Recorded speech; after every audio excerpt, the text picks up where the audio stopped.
Hey, Traveler. Paimon. Oh, Paimon knows that voice! Over here.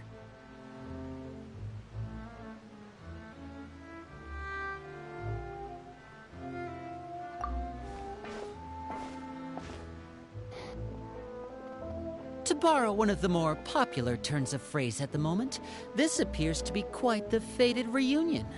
Running into you two out of the blue like this has really made my day. I certainly wasn't expecting it. You can say that again. What brings you to Poisson? Wait, Paimon's got it! You must be here for one of your magic shows, right?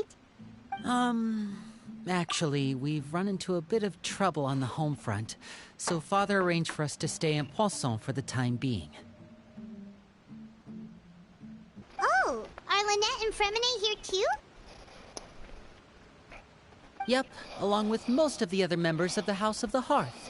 You may have noticed Poisson seems a bit more crowded than usual.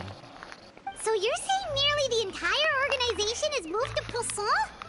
Sounds like you've run into way more than just a bit of trouble. What's really going on? Well... Since the two of you are so curious, perhaps I can fill in the gaps. You scared Paimon half to death! Father, you're here. You know... on second thought, maybe we don't need to know? It's all probably super confidential House of the Hearth stuff, right? We totally weren't trying to pry or anything. No need to be nervous. I could sense your genuine concern from your conversation just now. Of course, I can also understand your confusion. Sending so many Fatui here to Poisson, it's only natural that some might suspect an ulterior motive to be involved.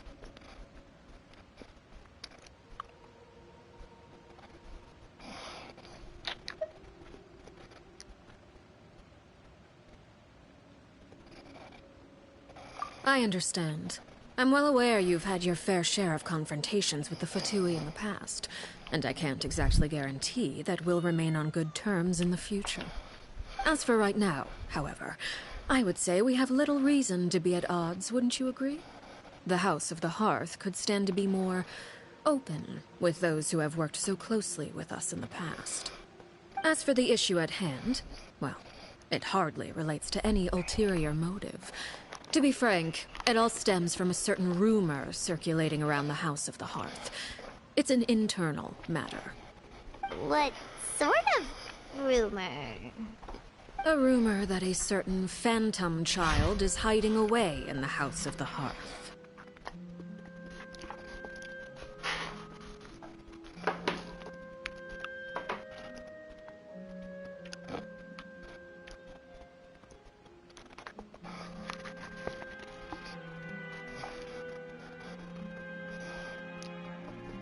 A phantom child?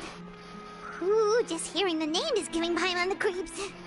A spirit that should have long ceased to exist is lurking in the shadows of the House of the Hearth. So I decided to bring the children to Poisson before continuing to investigate the situation. I expect I should be able to track down the spirit fairly quickly. After that, it's just a matter of resolving the situation, if you will. It shouldn't be much trouble at all. If you're curious, or if you still have some concerns, it might be advisable to stick around for a few days. I'm sure the children would be exceedingly pleased to welcome some visitors. Lenny, I'll leave you to entertain our guests. I have some matters to attend to. Of course, Father.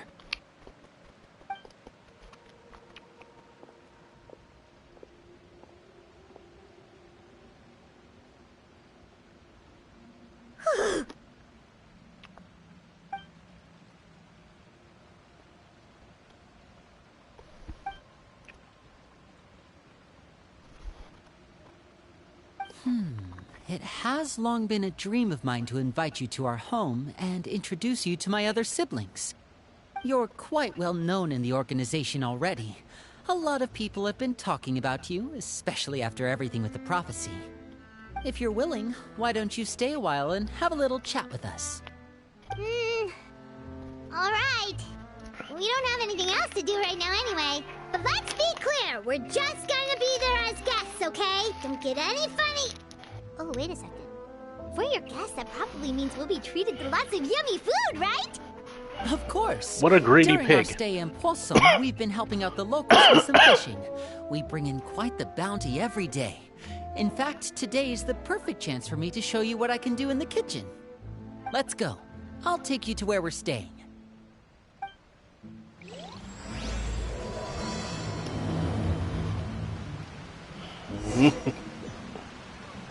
We rented this house from one of the locals to use as a temporary base. I'll come back later and tidy up a bit. After that, it should be all ready for you to stay in tonight. Awesome, thanks! So, where are we off to now? Well, when I happened to run into you two earlier, I was actually in the middle of distributing some supplies. With this many people staying in Poisson, we have to bring in outside supplies every now and then. I should probably make sure the rest of these provisions get delivered. Otherwise, people might start to get antsy. Okay, we'll come with.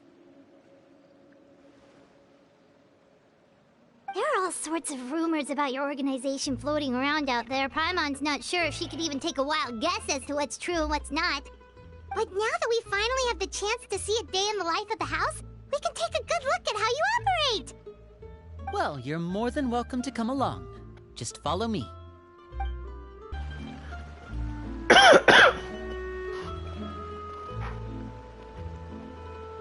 Linny! You're finally here. The supplies. I'm assuming you've... Brought them with me? Yep, here you go. Hello? Something caught your eye? It's the Traveler in Paimon! No way! Come here, everyone! Hurry! The Traveler and Paimon are here!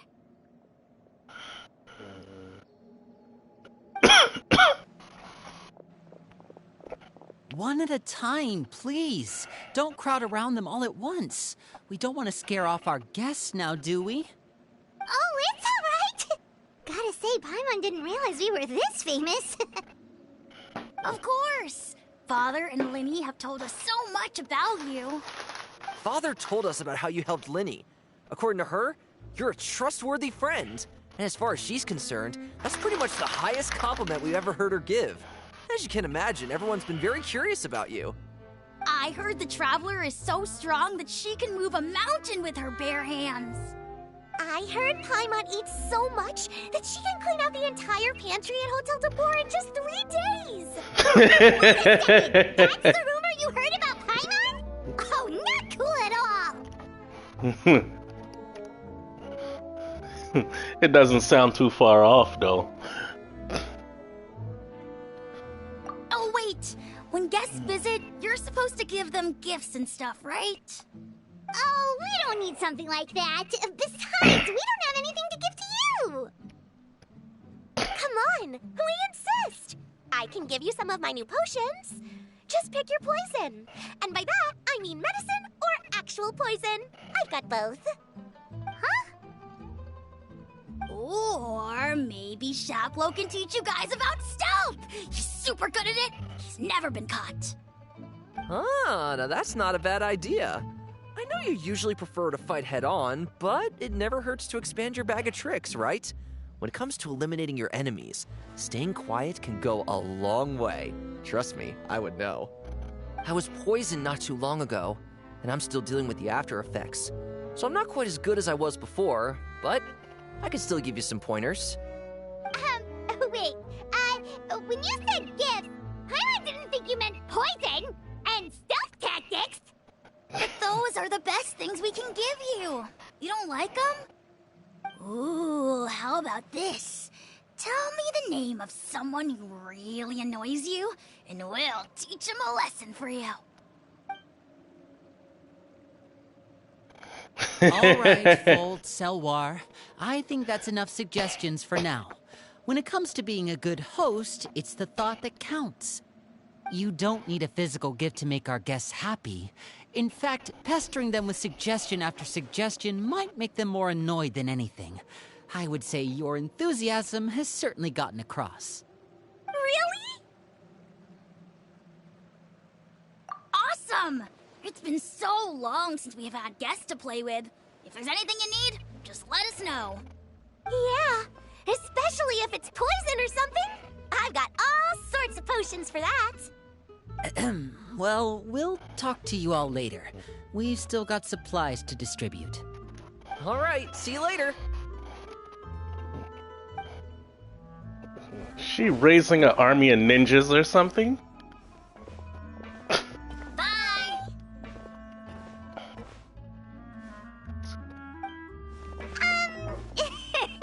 Lynn, about all that poison and stuff tactics talk just now.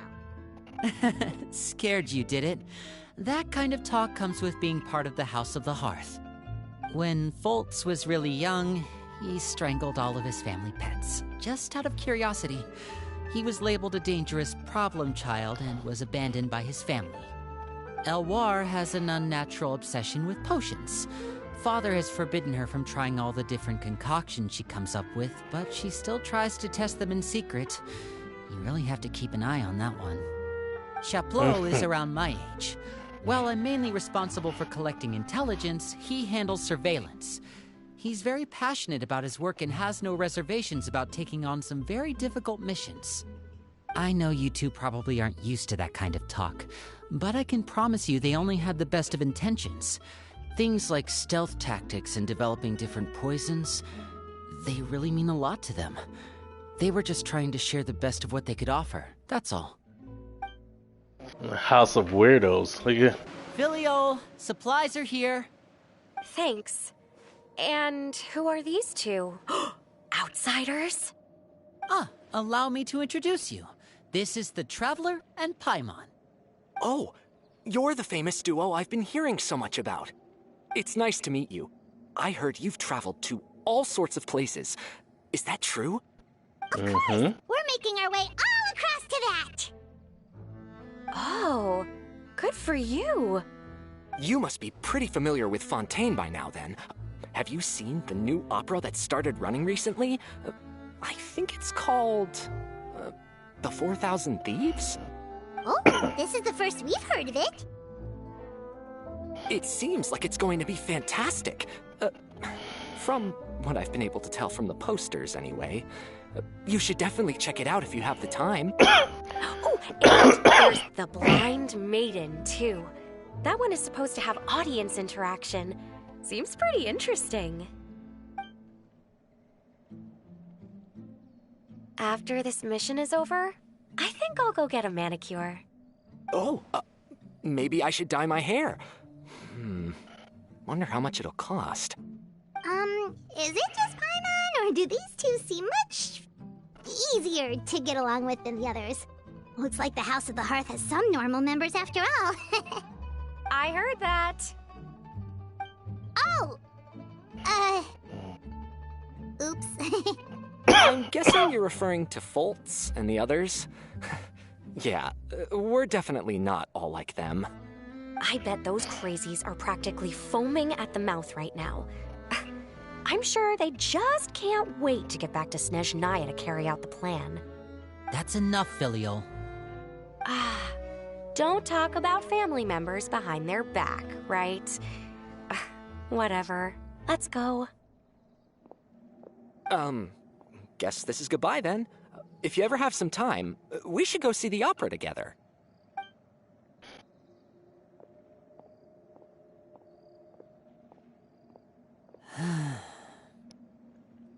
Well, that's it for the supplies. We should probably head back as well.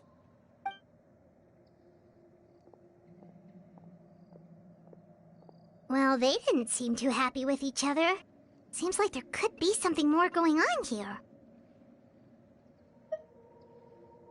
You're right. We're only here as guests after all. Oh, Linny's getting super far ahead. Come on, let's catch up.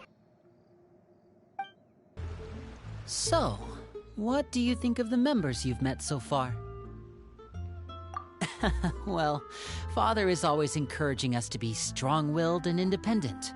So if there's one thing we've got, it's people who aren't afraid to speak their mind. Well, I should probably get cooking. Wanna join?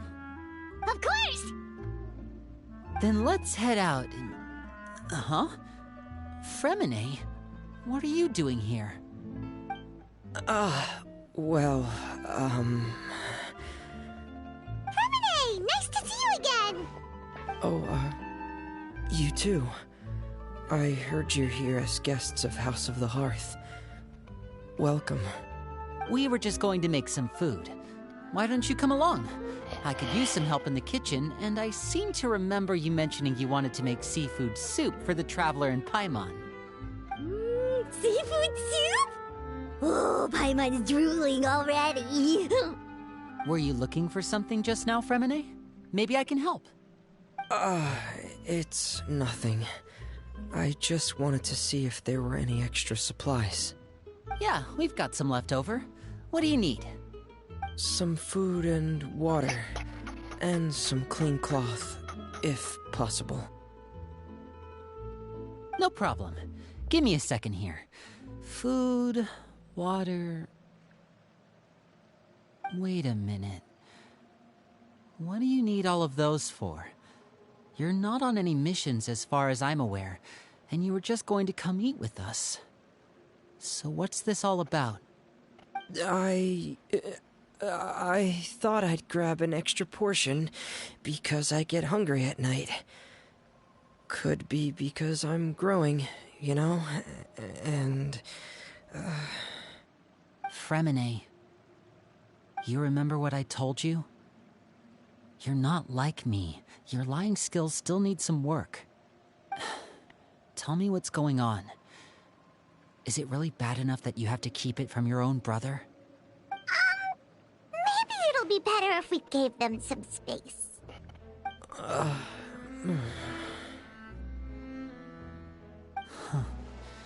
This is the first time I've seen that kind of look on your face. Whatever happened, does it have something to do with Father? Yes. Just follow me. You're back! Oh, and you've brought some friends with you this time. Hello, my name's Linny. I grew up in the House of the Hearth. And you are? Hi, Linny. I'm also a child of the House of the Hearth, just like you. You can call me Clairvy. Clairvy? It's nice to meet you. Clairvier. Does that name ring any bells, Linny? No, not at all. That's not a name we have on our roster, I'm sure of it. What I'm not sure of, though, is how she managed to sneak in. She must be the phantom child Father's been searching for. From the looks of it, I'm guessing you were the one that found her, Fremine. You, haven't told Father, have you? No, I haven't told anyone. I've just been keeping her hidden. For how long? About half a month now. So ever since we got to Poisson, then. Do you have any idea what you're doing? I know what I'm doing. Really? 'Cause from where I'm standing, it looks like you're hiding the very person Father has been trying to find. If Father finds out about this, everyone involved is going to be punished. You know the rules of the house, Fremine. I know you do. Father doesn't tolerate any form of betrayal. So why are you doing this? I've thought it through. And I just can't hand her over like that. Linny, don't you remember last year? Sheplo nearly died after getting poisoned during that one mission. He wasn't able to get back before the poison started taking effect, and not a single person was there to help him. That night, while I was sleeping, I heard a voice telling me to go save him. I opened my eyes, but I couldn't find the source of the voice. I thought maybe I was just hearing things, but I went to look for him anyway. Luckily, I got there with enough time to save his life. That feeling of being haunted, of hearing voices, it's happened many times in the House of the Hearth. I'm sure you've noticed. So what you're saying is, that was her? She was the one who spoke to you that night? Unless there are other spirits roaming around the House of the Hearth, I don't think there's any other possibility. If Clairvy were our enemy, it wouldn't matter whether she was a spirit or an actual child. I would have acted without a second thought, because that's what Father ordered us to do. But she's been living with us, helping us from the shadows all this time. I think that makes her family. I couldn't just hand her over to be dealt with. Not when there's so much we still don't know. So what's your plan then? You can't keep her here forever. Someone is bound to find out eventually. I haven't thought that far yet. I don't want to disobey an order from Father, but I also don't want to put Clairvy in danger. Come with me. There are a couple things I'd like to say to you in private.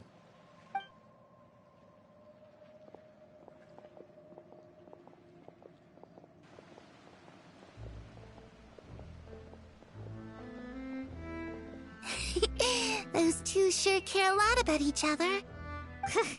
Well, they got a funny way of showing it. From where Paimon was floating, it sure seemed like they were about to bite each other's heads off. No way! They have a really deep bond. I could tell right away, because I also have a friend like that. I just don't know how long that kind of bond can last. The darkness in the house runs deeper than you can imagine. No one can get out alive. I'm sorry, Linny. I really didn't mean to drag anyone else into this. Oh, really? You didn't mean to? 'Cause I, for one, wish you did. Huh? What do you mean? You know, when we were younger, you didn't call me Linny. You called me brother, just like Lynette. We grew up together, the three of us. We were all orphans, all rescued by Father. Of all the siblings in the House of the Hearth, I think our bond was the closest. Later on, when you started calling me Linny, I wasn't actually surprised. After all, Lynette and I are related by blood. We've had to depend on each other to survive long before we joined the house. So how's she a cat and you're not? The darkest and most difficult moments of my life happened before you and I had ever met. I'm sure that's true for you as well. Even so, Fremine, we've stood by each other for all these years now, and to me, that means more than blood. You and Lynette are the most important people in my life. No one can replace you.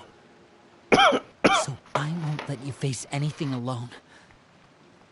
Not if I can help it. Oh, looks like things are getting kinda heated between Linny and Fremine. Maybe we should go check on them. Oh, it's raining. I should put my clothes away.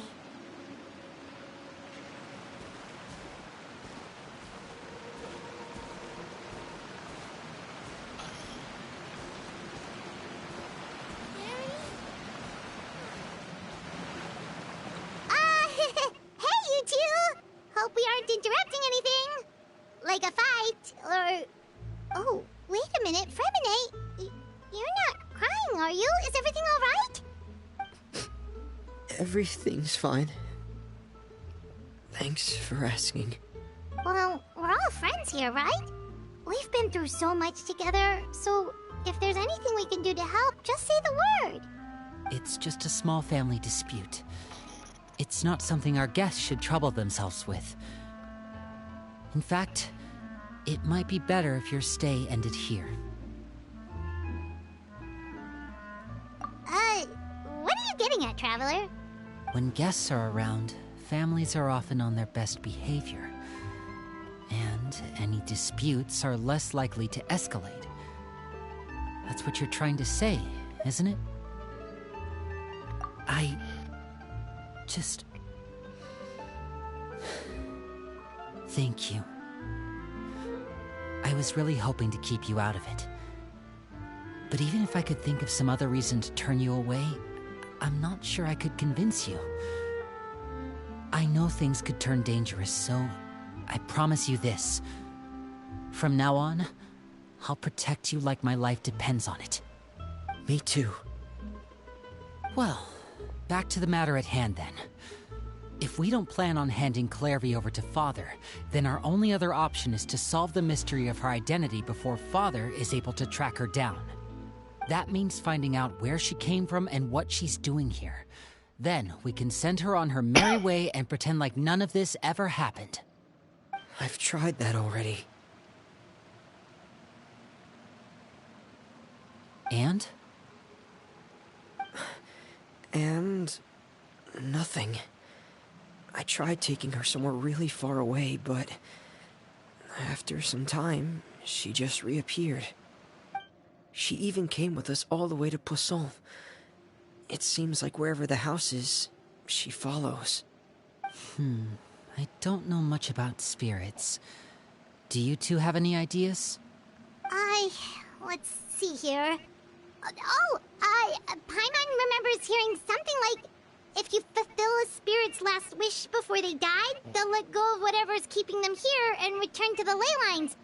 Oh, it's just that Paimon doesn't really remember where she heard that, so it's not guaranteed to work or anything. Well, sounds like it's worth a shot. Guess that means we should go ask her about her wish. But first, Fremine, I need you to promise me something. What is it? I need you to promise me that this will stay between the two of us. We're the masterminds behind this whole thing. No one else gets involved. Can you do that for me? Of course. I promise. All right. Then let's seal the promise just like when we were kids. Fist bump on 3. On 3. Ready? 1, 2, 3. I swear.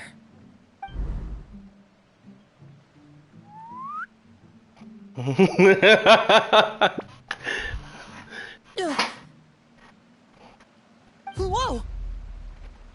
Lynette! Where the fuck she came from? But what a surprise! What brings you here, dear sister?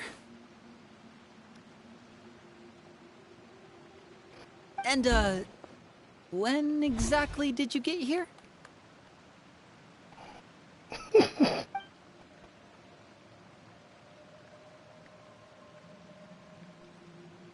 You're an idiot, brother. And you too, Fremine.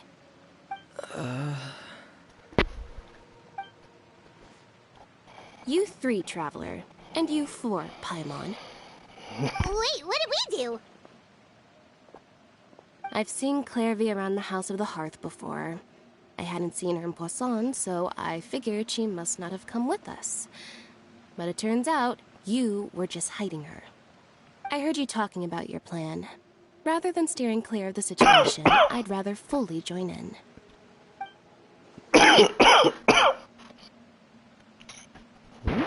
If you don't agree, I'll have no choice but to report everything back to Father. Simple as that. You're not giving us much wiggle room here, Lynette. Well, I guess we're all in this together then. After we talk to Clairvy, we'll figure out our next move. There's no time to lose. Let's go. I'm full. Thank you for bringing me this food, you guys. She said she's full, but the food doesn't look like it's even been touched. That's right. Based on what I've been able to observe, it doesn't seem like Clairvy can interact with the physical world at all. Still, when she's presented with food, she'll always linger around it for a good little while. Maybe, in her mind, she really is eating those things. Does she know that she has already passed away? I've tried to ask her, but she didn't answer. My guess is that she's just as confused as we are. Or maybe she couldn't understand the question at all. Clairvy, if you've got some time, I'd like to ask you a few questions. Sure. Oh, another new friend. Hi, I'm Clairvy. Hello. Clairvy, how did you join the House of the Hearth? Huh? isn't it the same for everybody? The Knave brings you here and then you can't leave. It's just that your name, it's not on the roster. And I've never seen you before. The roster? Oh, I get it now. I think there might be some things you don't know about this place. The people in charge, they're not as nice as they look. They say they keep a roster, but it's not complete. There are a lot of people who aren't on it, and never will be. In this house, some people are family, and other people are just test subjects. Those kinds of people aren't ever going to get a place on the roster, unless it's the roster of people who've been executed. Wait, does that mean the Knave... She... Is there anyone that can vouch for you? Perry. She's my best friend. She's the only one I trust in this place. Have either of you heard of that name before? No. Me neither. Clairvy, Perry. Neither of those names are on the roster. But it seems like she's telling the truth. Either that, or this kid's already got a bag of tricks bigger than mine. Maybe we should try a different approach. Clairvy, do you have a wish? A wish? It can be anything you want. Just imagine. It's your birthday, you're blowing out the candles, and your wish is...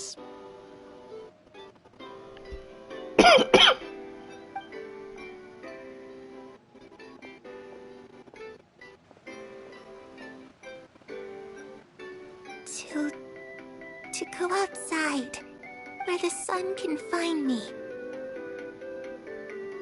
That's... it? Well, that sounds easy enough. The darkness in the house runs deeper than you can imagine. No one can get out alive.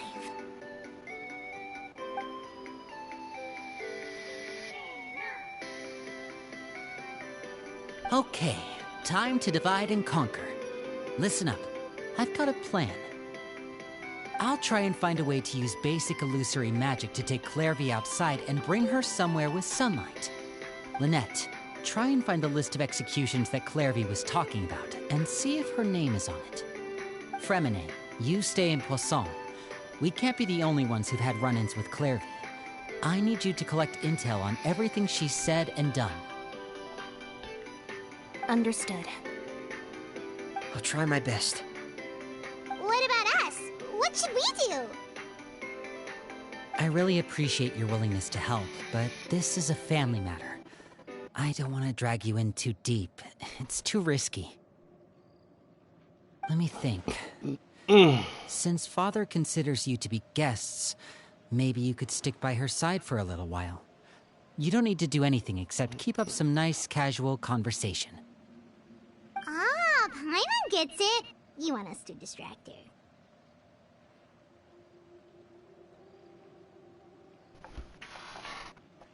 I'll give you a magic bird. If Father suspects something, all you need to do is release it when she's not looking, and it'll alert me that something's wrong. Of course, that's only as a last resort. If Father doesn't seem to notice us, there's no need to make contact. We'll reconvene here tonight after all's said and done. If the worst-case scenario happens and we're discovered, just tell Father everything. We're not going to let our guests get punished for our own actions. That's where we draw the line.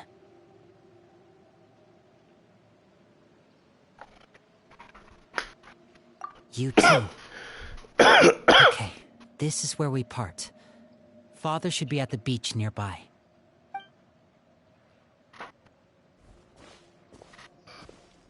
I really hope this goes well. No, it has to go well. That's the only way this can get resolved.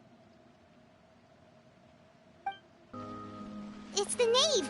And... child! Hey, aren't you supposed to be and Snezhnaya recuperating? What are you still doing in Fontaine? Oh, it's you two. I didn't expect to run into you here. I was unconscious for quite a while after the fight in the Primordial Sea. After I woke up, I realized I was being taken back to Snezhnaya, and well, I couldn't have that now, could I? Not when I've still got unfinished business here in Fontaine. So, I mustered up all my strength and made the journey back on my own. What sort of unfinished business are we talking here? It has to do with Skirk, my master. I really wanted to meet up with her, but by the time I got back, she had already left. I still have so many questions for her. Without any other leads, all I could do was ask the Knave to help me track her down. She must have left behind some traces from her time in Fontaine. Oh, okay, so have you found any clues? Unfortunately, no. While the House of the Hearth is adept at collecting all manner of intelligence, certain existences can still manage to escape our purview. Basically, unless Master feels there's a need to meet with me, she's not going to be found. But that problem has an easy fix. I just need to become stronger, and then... Paimon thinks you should focus on getting better first. The worst of it is over. It's all thanks to that one kid from the House of the Hearth. Elwar, I think her name was. She gave me a bunch of random potions to drink. They didn't go down easy, let me tell you. Pain and chills all over. But they really did help speed up my recovery. And that's good, because it looks like I really do have to head back this time. The old man's been putting the pressure on me. He sent someone to tell me I'm needed for some sort of project. Project Stuja? Yeah, that's the one. I heard Regrader's involved too. I'm not looking forward to having to listen to all his monologuing, that's for sure. Hey, maybe you could think of a way for me to stay in Fontaine for a little longer. Helping Linny and the others brush up on their fighting skills would be far more interesting. If you and I could spar, that would be even better. I've been waiting for a chance to see you go all out. And what a sweet little daydream that is. But I also have a role to play in all this. I'll be leaving Fontaine shortly as well. Besides, considering how little they see fit to step outside the homeland, being called on to return to Snezhnaya by such illustrious dignitaries, what a great honor. Wouldn't you agree? One I could do without, I'd say. Is it just Paimon? Or does it kind of seem like they're...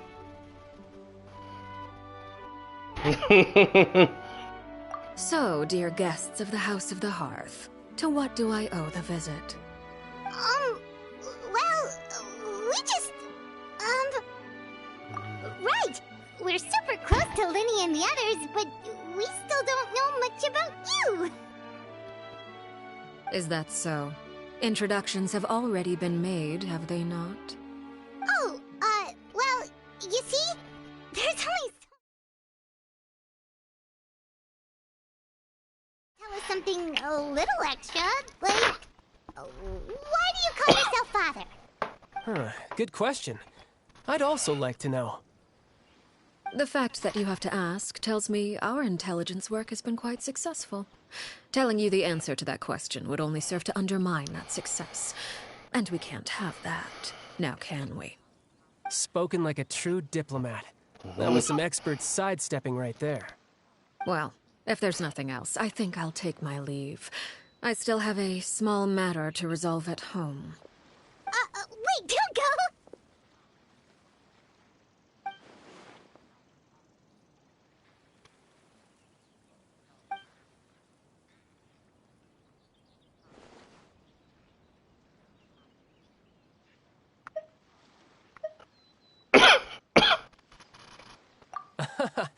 I'd also like to hear the answer to this.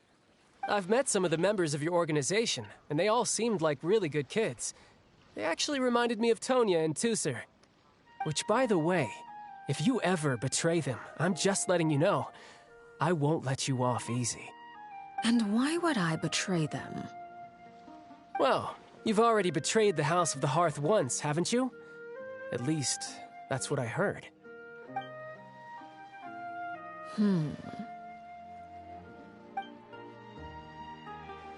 Okay, I admit. That's just what the old man told me. The rooster, I mean.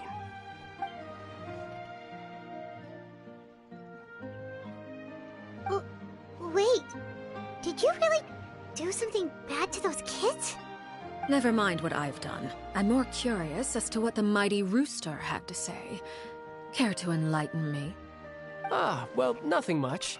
Just some stuff about you taking out many other members of the House of the Hearth, and even going so far to attack your own family. I see. Huh. Based on your reaction, I'm guessing it's all a bunch of lies. Hardly. I don't appreciate his particular turns of phrase, but I suppose he didn't say anything untrue. Although, it would be more accurate to say that there is a certain level of prejudice involved, but I don't intend to clear that up just yet. Prejudice has a funny way of concealing the real truth behind certain things, an attribute that I find to be quite advantageous. Call yourself a Fontanian, for example, and people will assume all sorts of things, when the real truth is that this is simply the land where I was raised. Huh? You're not actually from Fontaine? But then why did you try to help out with the prophecy and everything? I was trying to protect the children born in Fontaine. Claiming that I myself was a Fontanian simply made it easier to operate. People would hardly suspect a fellow Fontanian of having any ulterior motives. Who wouldn't want to save their homeland, after all? The primordial sea wouldn't have any effect on me, but it would have caused great harm to the House of the Hearth. Well, you wanted extra information, didn't you? There you go.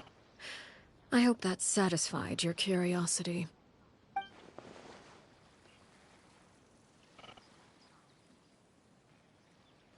So, you stayed in Fontaine for the kids. I guess I was wrong to believe you'd betray them. Apologies. Looks like I was holding on to some prejudices myself. Good. Like I said, I like it when others have misconceptions of me. Actually, while I was recuperating at the House of the Hearth, there was something else that really caught my attention. I heard that members always resolve disputes and arguments with a friendly spar, and the loser has to back down. Seems pretty cool if you ask me. Would also give them plenty of opportunities to hone their skills. Well, that's only a recent development. In the past, such spars weren't nearly so friendly. The losing party would lose everything, including their life. They were that high stakes? Whew, at least that's not a thing anymore. Well, the current atmosphere's not half bad. I'm a bit jealous, actually. You've got so many family members around you, and you even get to live with them. Having a lot of family around means dealing with a considerable amount of bickering and scheming. Once Tonya and Tusser enter their rebellious phase, I'm sure you'll understand. Just imagine. Tusser becomes obsessed with plucking out strands from the rooster's mustache, or Tonya decides to dye her hair 42 different colors. Okay. I get the picture.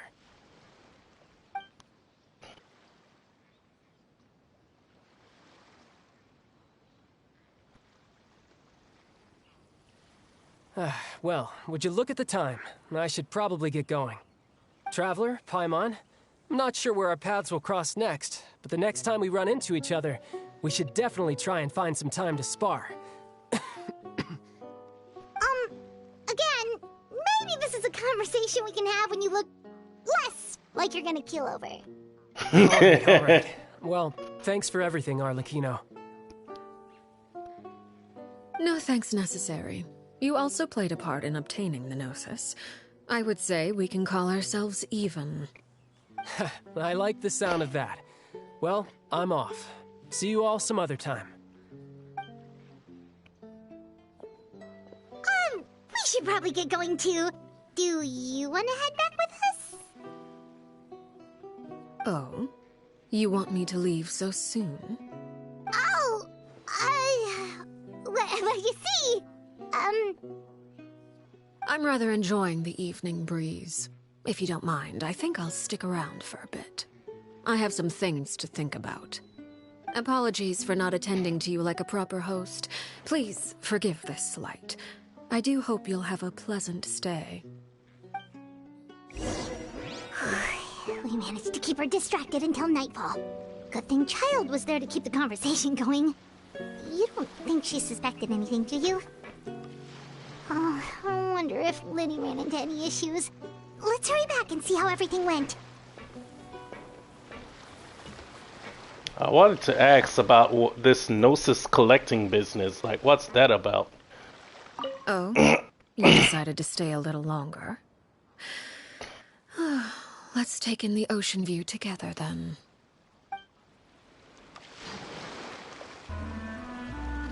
Lenny! How did everything go? Well, long story short, we ran into a small issue. Clairvy can't go into the sunlight. Everything was fine at first. She followed me up to the surface just like I told her.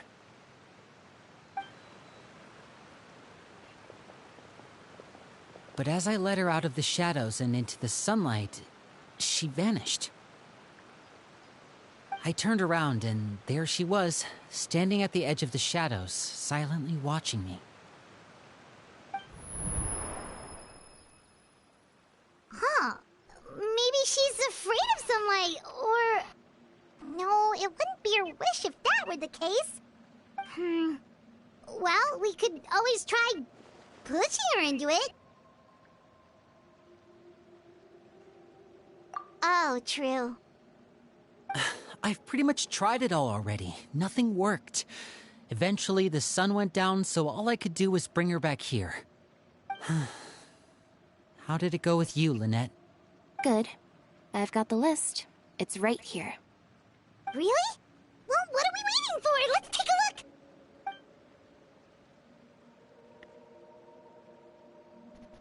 Oh, that's a lot of pages. Oh, it's gonna take forever to get through it all. We can each take a section. Here. La Pouillade, L'Endroit, Chambel, Horaire.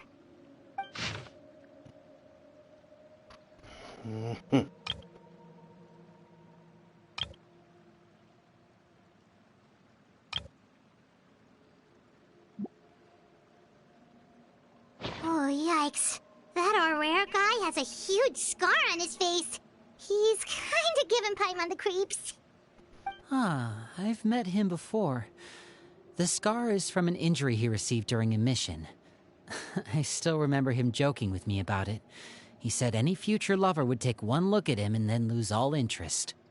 Did he say anything else? Well, I asked if there was someone he was interested in. He said no, and that's where our conversation ended. It was only later that I learned he really did have someone he liked. He risked everything to escape so he could be with her, but it didn't work. One day, Father asked to see him, and, well, I never saw him again after that. Wait, so that means the Knave, she... It may seem cruel, but it's just one of the rules of the house. Betrayal is not to be taken lightly. We know too many secrets to come and go as we please. So, if you do try to leave, you pay with your life.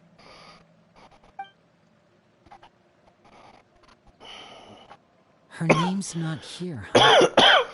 Well, that's not too surprising. It doesn't seem like this list is complete. It only contains records dating back around 5 years. Let's shift our attention then. Fremine, were you able to find anything out? Fremine. Sorry. I was thinking about something. I managed to talk to quite a few people, but I couldn't help but notice that the atmosphere in the house was a little... strange. Strange?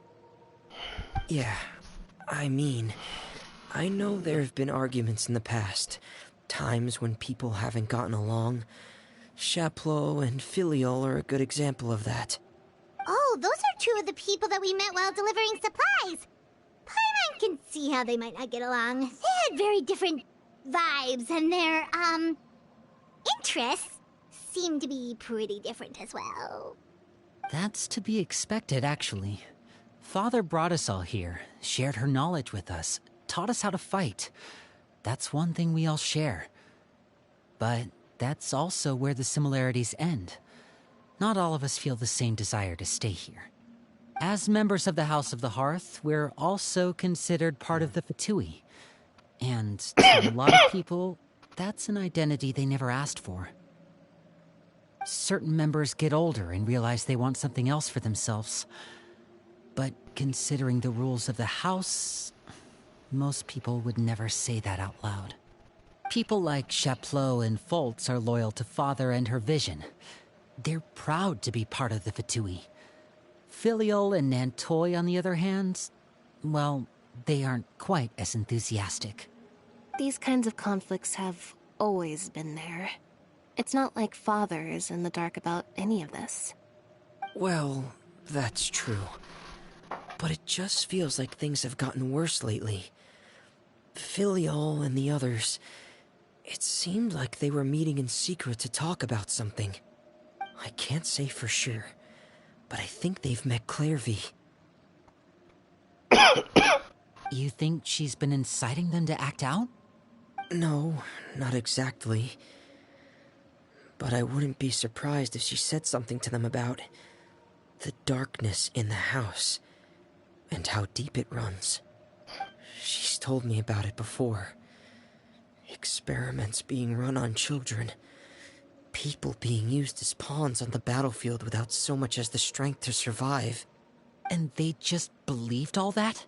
Without any evidence? Clairvy's words probably gave them the excuse they were looking for. Whether they actually believe them to be true is secondary. This is all because of Project Stuja, isn't it? Whoa. Hold on a second. What's this Project Stuja all about, huh? This is the second time it's come up now. Sorry, but I'm not sure of the details either. I only know what Father has told us, which is that it's something the Rooster and Regrader have been working on together. Apparently, it has to do with the Fatui's strategic plan for the future. Because the House of the Hearth was so successful in obtaining the Gnosis, we now have the honor of playing a key role in Project Stuja. Wait, but isn't that a good thing? Key role is just another way of saying dangerous role. To us, the whole thing is an inconvenience. Father thinks so too, but she's in no position to refuse. Their plan isn't exactly unreasonable, and they've been funneling the house a lot of funding. It's just that we'll lose a lot of members in the process. Participating in the plan, it's an honor in name only. What they're really trying to do is subdue us. The existence of an intelligence organization outside their control makes them feel uneasy.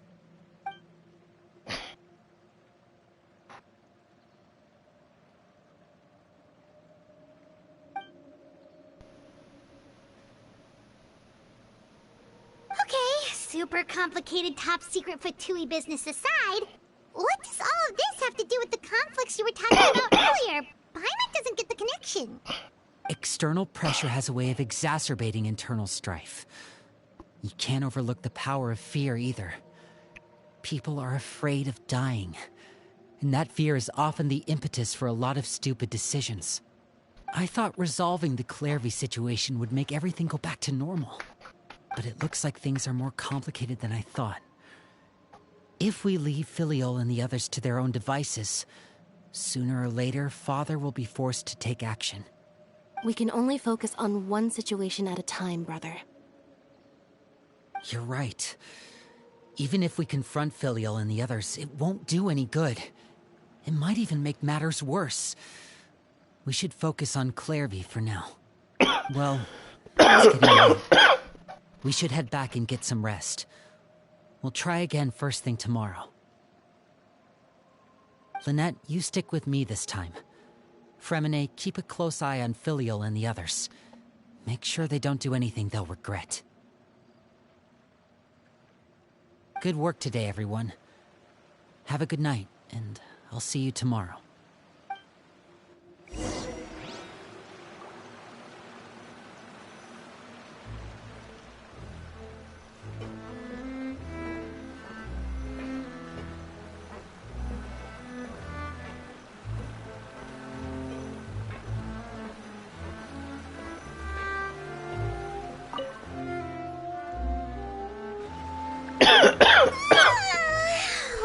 I'm always looking forward to an early night, but she can't sleep at all. Hey, you don't think the Knave will be too angry with Lenny and everyone if she finds out about all this, do you? She's even scary when she smiles. If she were to actually get angry... Ooh, you have to protect Paimon if that happens, okay, Traveler?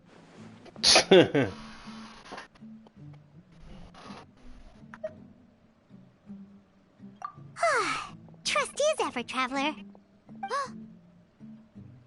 Look! Look over there! Quick! Let's catch up with her before anyone sees!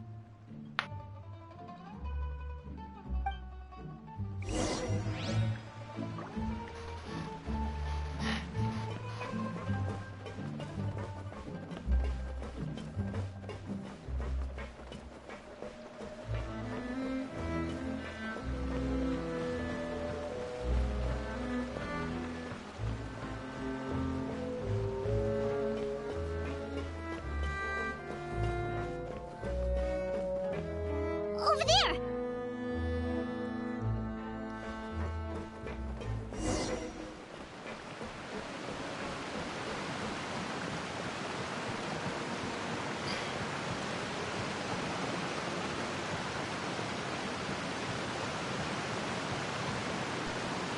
Oh, where is she going?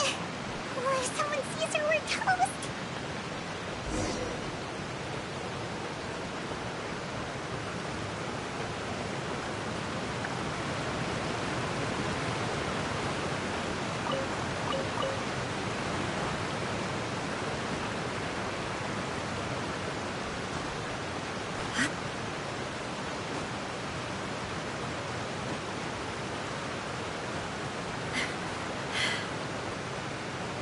Oh, look! She stopped!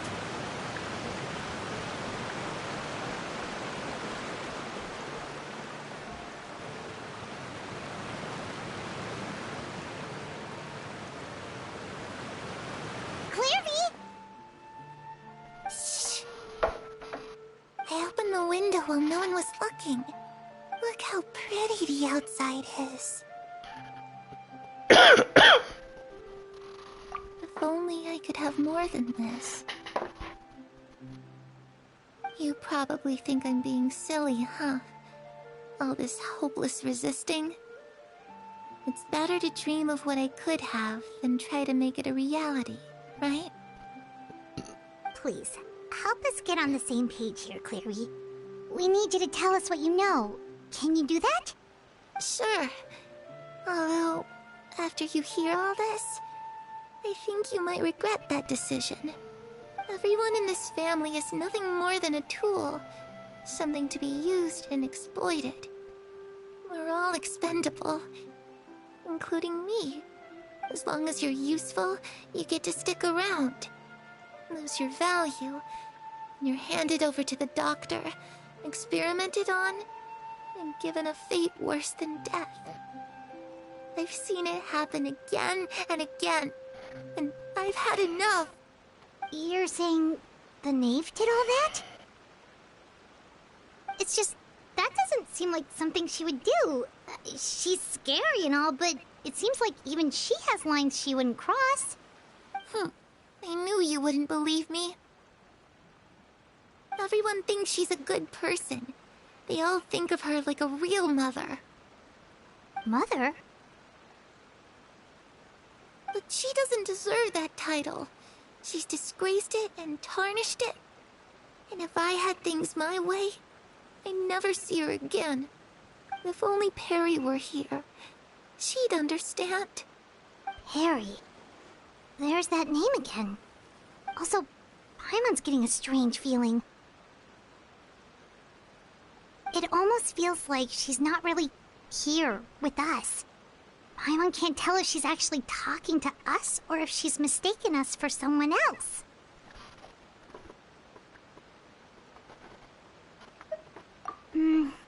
Well, in any case, it seems like she really needs someone to talk to. We should keep her company for a little longer. She looks so young. But it seems like she's been through a lot. It's getting windy. I should close the window. Ooh, look at the moon. Isn't it pretty?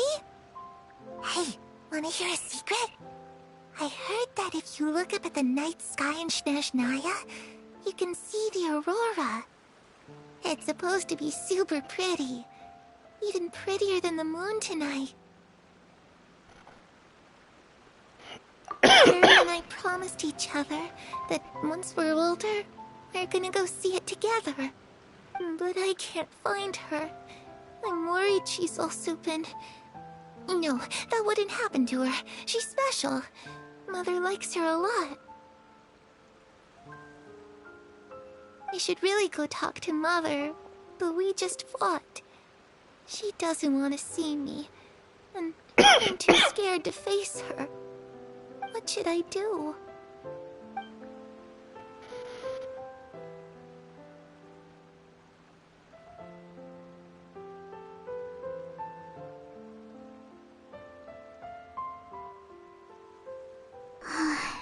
Paimon really doesn't understand what's going on with her. Well, let's head back. We've got an early morning tomorrow.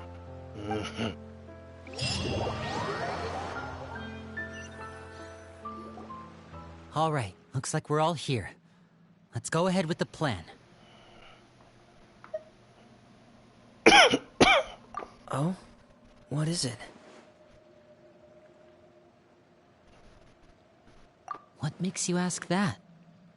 Well, we kinda ran into Clairvy last night, and that's what she told us. We met the doctor back in Sumeru. He's super dangerous, and he's done all sorts of bad things.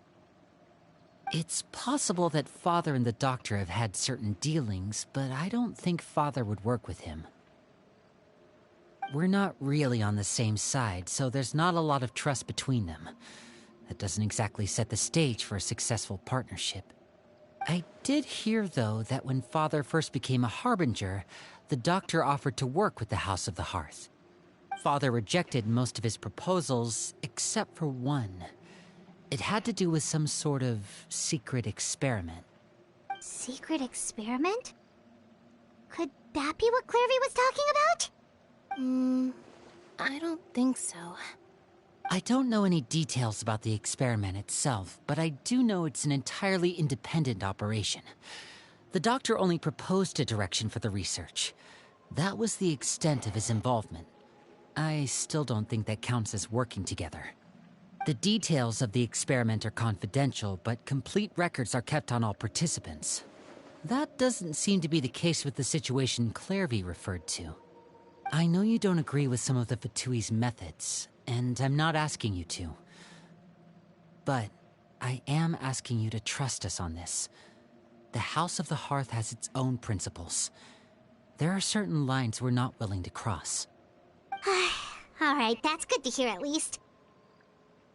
Clairvy seems to think the Knave and the Doctor worked together to do something horrible. If that turned out to be true, Paimon doesn't know how we would even face you guys. It's just that it doesn't seem like Clairvy is lying either. The easiest thing to do would be just ask the Knave directly, but Paimon doesn't think she'd tell us. Father didn't come back last night. She's probably still near the shore. We'll be counting on you to distract her. Lynette, you're with me. Fremine, you know what to do. Be on your guard, everyone. All right, let's get to it.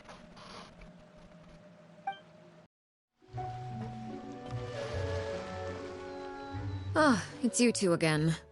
I must say, you look a bit pale. Did you have trouble sleeping last night? A little. Perhaps if you had less on your mind, you'd be able to absolve yourself of such troubles. So what are you planning to do now? Catch up on some sleep?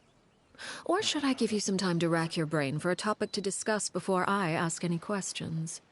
Although I must profess to being curious. Without child here, how do you plan on distracting me? Why am I not surprised? Us? Distract you? A good one. But no, we were just here for a chat. Looks like you could have used some extra time to think. No matter. If you don't have any other plans, why don't you accompany me somewhere? Don't worry. I'll be sure to steer clear of any scheming children.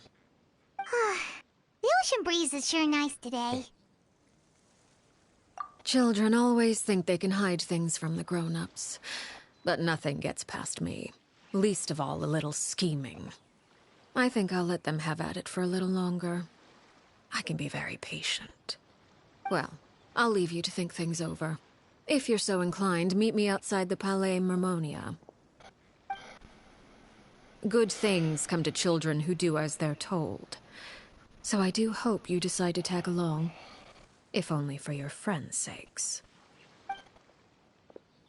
What should we do? She clearly knows about everything we've been doing, and Paimon doesn't think it'd be a stretch to say she was threatening us just now.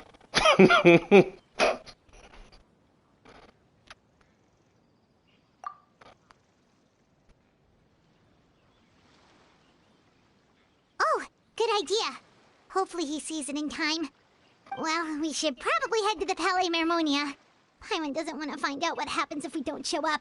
Based on what the Knave was saying just now, it sure didn't seem like it'd be anything good.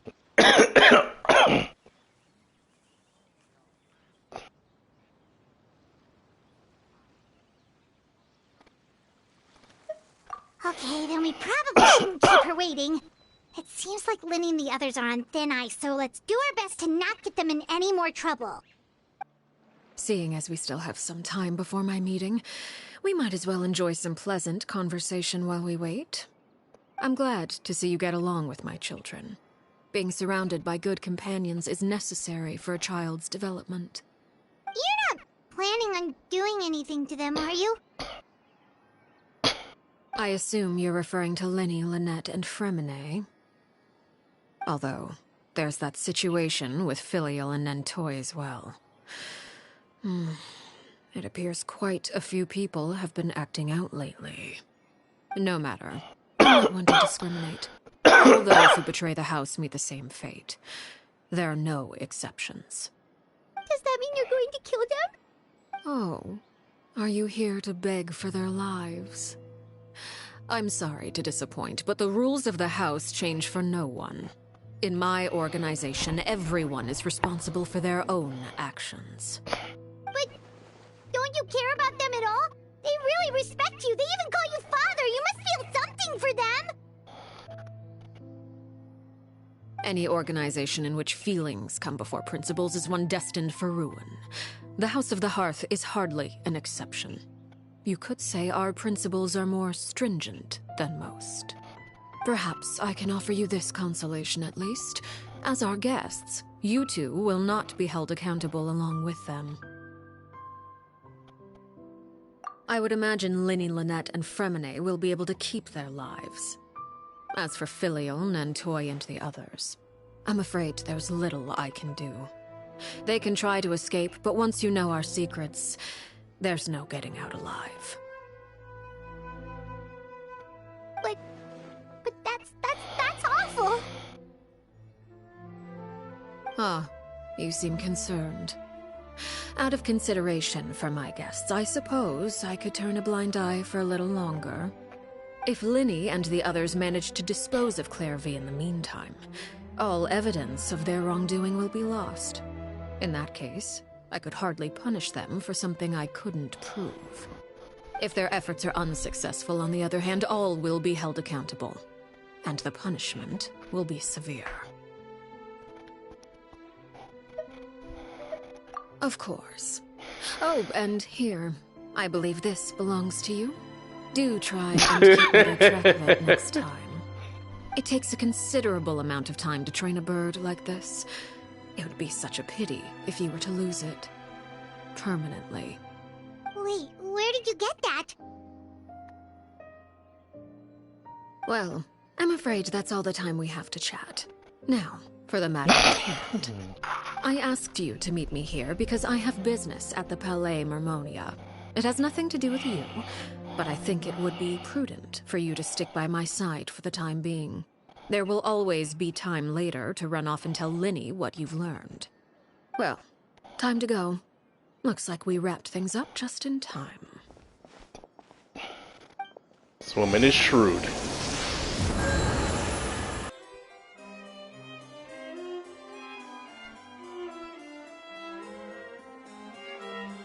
It's been a while, Monsieur Neuvillette. I must say, I wasn't expecting my meeting request to be approved quite so quickly. The Palais Mermonia operates with an efficiency worthy of admiration. It is only right that an esteemed diplomat such as yourself should be afforded the proper level of respect. Although, if I may speak plainly, I must confess that I did not anticipate we would have the occasion to meet again after presenting you with the Gnosis. I see you brought the Traveler and Paimon with you as well. If I may inquire as to the purpose of your visit. I'll be departing Fontaine shortly. There is, however, an outstanding matter that I would like to see resolved before I go. It requires a rather lengthy explanation, I'm afraid. So I took the liberty of explaining everything in this proposal. Please review it at your leisure, Monsieur Neuvillette.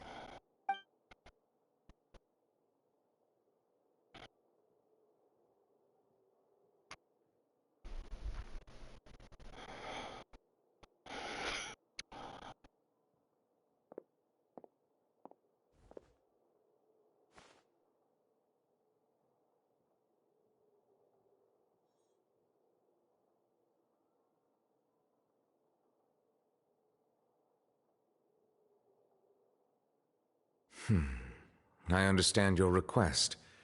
However, at the risk of causing offense, I must admit that I fail to see why you would wish for such a thing. I heard you have a certain fondness for water tasting, Monsieur Neuvillette, so allow me to use water as an analogy. A family is like a large body of water with countless rivers flowing in and out. As someone who watches over this system, I would hope that each river that flows from the source will eventually reach the ocean. Of course, objectively speaking, I know this is impossible. Most of the rivers will dry up along the way, disappearing into the ground and leaving nothing but a barren riverbed behind.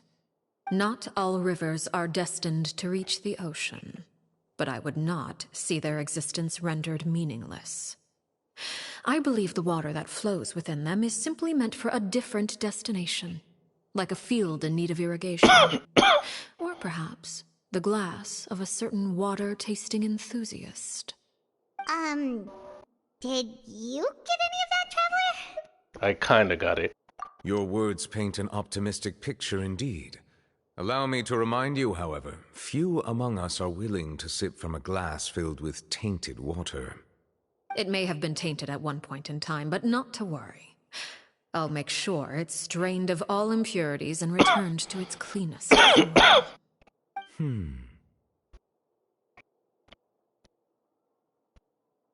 I seem to recall there being a transactional aspect to your proposal. Perhaps you could expound on that? If you accept my proposal, Monsieur Neuvillette, I will gradually withdraw my forces from Fontaine. And, unless absolutely necessary, I will no longer carry out any special missions within Fontaine. I presume I can take your words to mean that, in the future, cases similar to the Tartuffe assassination will cease to cross my desk? Tartuffe? Ah, that thief who embezzled funds from all those charities, you mean? My deepest condolences to his family, but without any evidence, I cannot imagine how the House of the Hearth might have been involved in his passing. Of course, if you accept my proposal, Monsieur Neuvillette, I'm sure certain measures could be taken to reduce the frequency of such troubles. You choose your words carefully indeed. In that case, I am inclined to accept your proposal. My thanks for your generosity, Monsieur Neuvillette. Well, with that settled, we should be going now. I took the liberty of bringing along 2 bottles of spring water from Snezhnaya for you to enjoy. I do hope I get the chance to hear your impressions. Perhaps at our next meeting, yes? Indeed. I trust you would not overlook your commitment in the meantime. All right, Traveler Paimon. Time to go.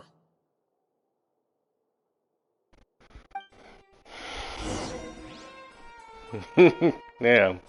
Talking about having somebody by the balls.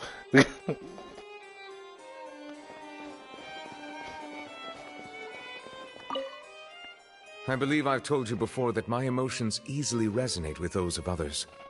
Yet in the few meetings I've had with that Harbinger, I haven't been able to sense any aspect of her emotional state. Her mind is like a still body of water.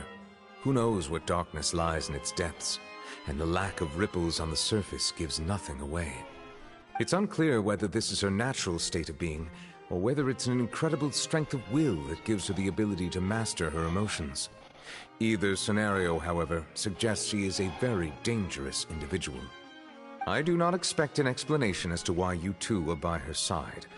Whatever your reasoning, I would only advise you to take caution.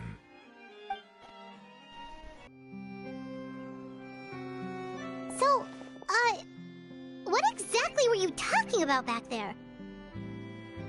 Paimon only heard you mention some rivers, a large body of water, and then some kind of irrigation scheme. You really want to know? I would imagine there might be more pressing concerns at the moment. Lenny, Paimon really hopes everything's going okay.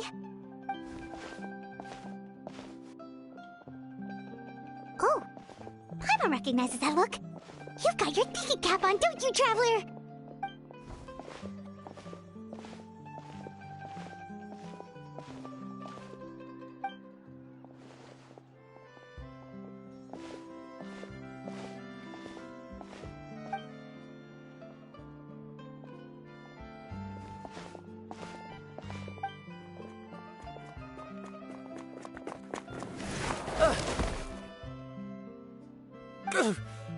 Oh, shoot. Are you alright? Oh, jeez. I'm so sorry. I was so focused on selling these papers, I wasn't looking where I was going. Well, let me make it up to you at least. Here, take this paper. On the house.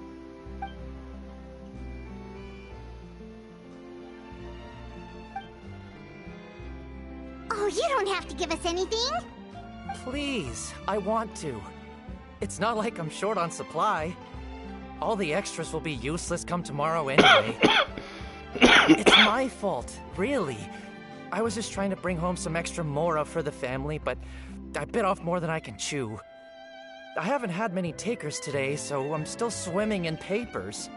What's going on here? Nothing much. I just ran into your friend here on accident. I should probably get going, actually, so... Hold on. Of course, I'm happy to compensate you with mora, it's just... I don't have any on me at the moment. I'll take 3 papers. Here. Your payment. Oh! Thank you for your patronage. May the Archons bless you with good fortune. If only I had the chance to run into such generous customers every day. I should probably just take on a smaller inventory though, right? I'm getting married soon, so sometimes it's hard to not get ahead of myself. Anyway, I should head out. Goodbye! Well, now that my affairs are settled, we should take the boat back to Poisson. We've even acquired some light reading to enjoy along the way. Actually, why don't we stick around for a little longer? Paimon just realized how hungry she is. She can't head back to Poisson on an empty stomach.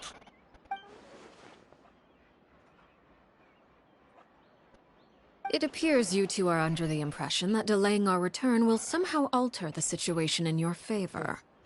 I'm sorry to ruin your fantasy, but your efforts are meaningless. That being said, I could be persuaded to give Linny some extra time. I just have one condition. If you agree to my request, I'll even answer some of your questions. You're quite curious about Clairvy, are you not? And my relationship to her. Wait, why are you being so generous all of a sudden? You're not gonna ask us to do something bad, are you? You overestimate yourself. You don't have the talent for bad things. Then what can you possibly... The most important consideration in a negotiation is that both sides receive something they want. Demands and threats only get you so far. Wonderful. Here it is. When the time comes, make the choice that you deem most appropriate in the situation, and lend your help to the House of the Hearth. Okay. Sounds normal enough. But what do you mean, when the time comes? When is that supposed to be? That is for you to decide. Then we have a deal. Follow me.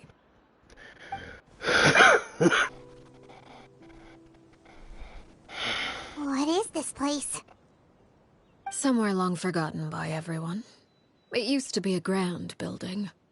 Now it's nothing more than a pile of rubble. No one comes here anymore, nor does anyone care about what once happened here. Although, this place does have something to do with the story I'm about to tell you. It was before I became a Harbinger, and before Linny and the others joined the House of the Hearth. Due to certain events, I first killed Clairvy and then her mother. And this is where it all happened. You were the one that killed Clairvy? Patience now. Allow me to explain Clairvy's side of the story first. I'll start from the beginning.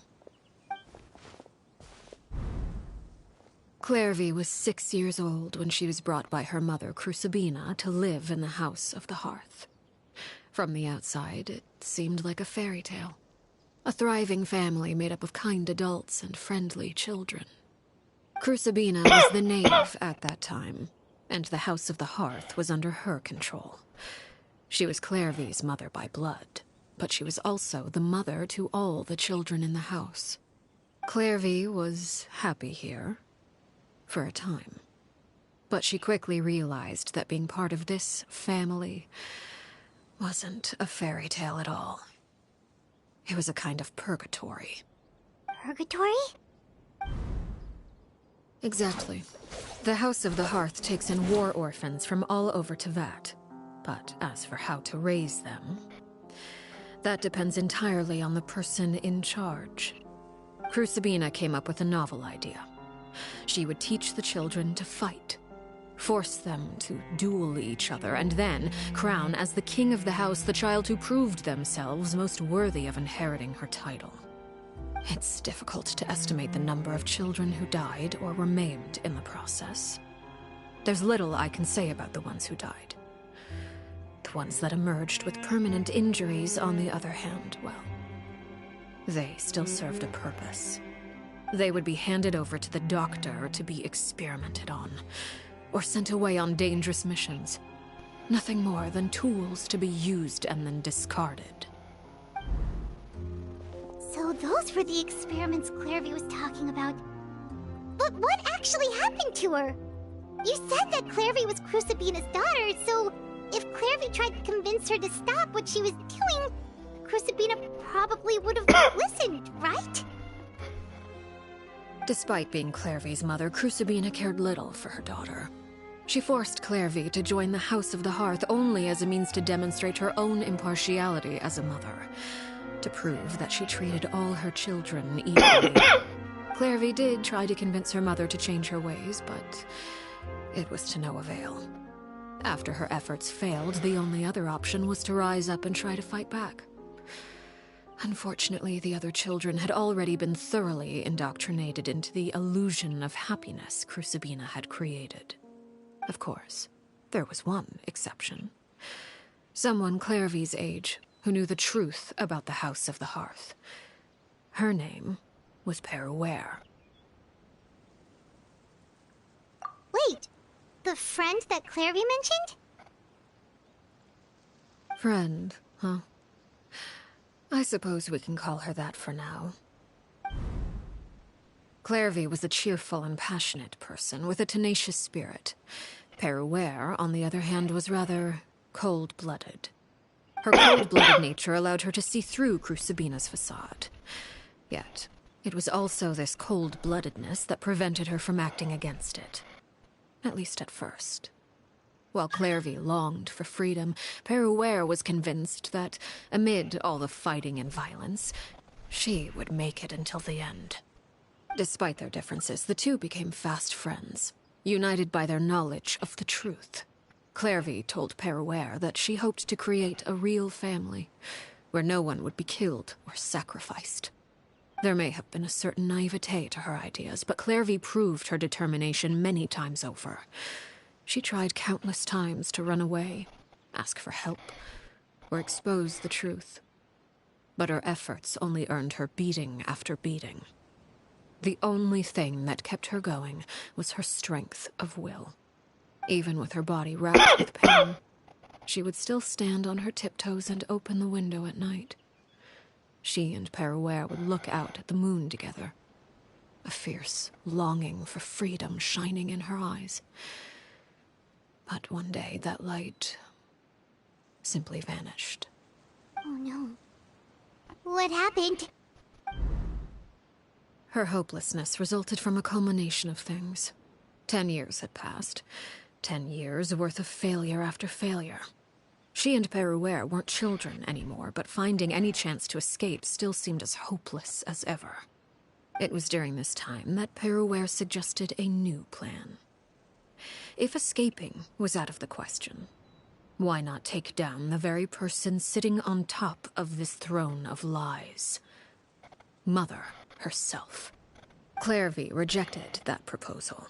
She claimed that, as a famous harbinger, Crucibina possessed an unimaginable amount of power. Trying to kill her would have an incredibly low chance of success. Clairvy never gave another reason, but Peruere could see it written all over her face. Clairvy still thought of Crucibina as her mother. Killing her own flesh and blood was a line she couldn't bring herself to cross. If she couldn't escape and fight back, then only one option remained. Precisely. Death was the only way that she felt she could be free. It happened during a duel. When she arrived at the dueling ring that day, her partner turned out to be none other than Peruere, the very person that had stood by her side all those years. It was a fierce battle. But ultimately, Clairvy decided to let Peruere end her life. From that moment on, Peruere's journey was one written in flames. When the rain finally came and washed it all away, there she stood, the sole victor in Mother's endless game of slaughter. A trail of corpses strewn across her path to success. It was the very result she had predicted 10 years prior. Even then, she believed she would make it until the end. She wasn't surprised by the fact that she emerged as Mother's undisputed heir. Rather, her success left her with an inexplicable sense of restlessness. She was unsettled, and there was only one thing that could quell that sensation. Perhaps you two would like to take a guess as to what it was? Crucibina, you mean? But... Correct. This is the place where Peruere killed her best friend. A mere year later, this is also the place where she fought tooth and nail to kill the mother they shared. The moment she acted, any conception of what was right or wrong ceased to matter. It's one of the principles of the house. Only those who survive get to write the rules. Peruere won the battle, and became a harbinger herself. After which Her Majesty, the Tsaritsa, bestowed upon her a new name. Arkecchino. So the Perry Clairvy was talking about...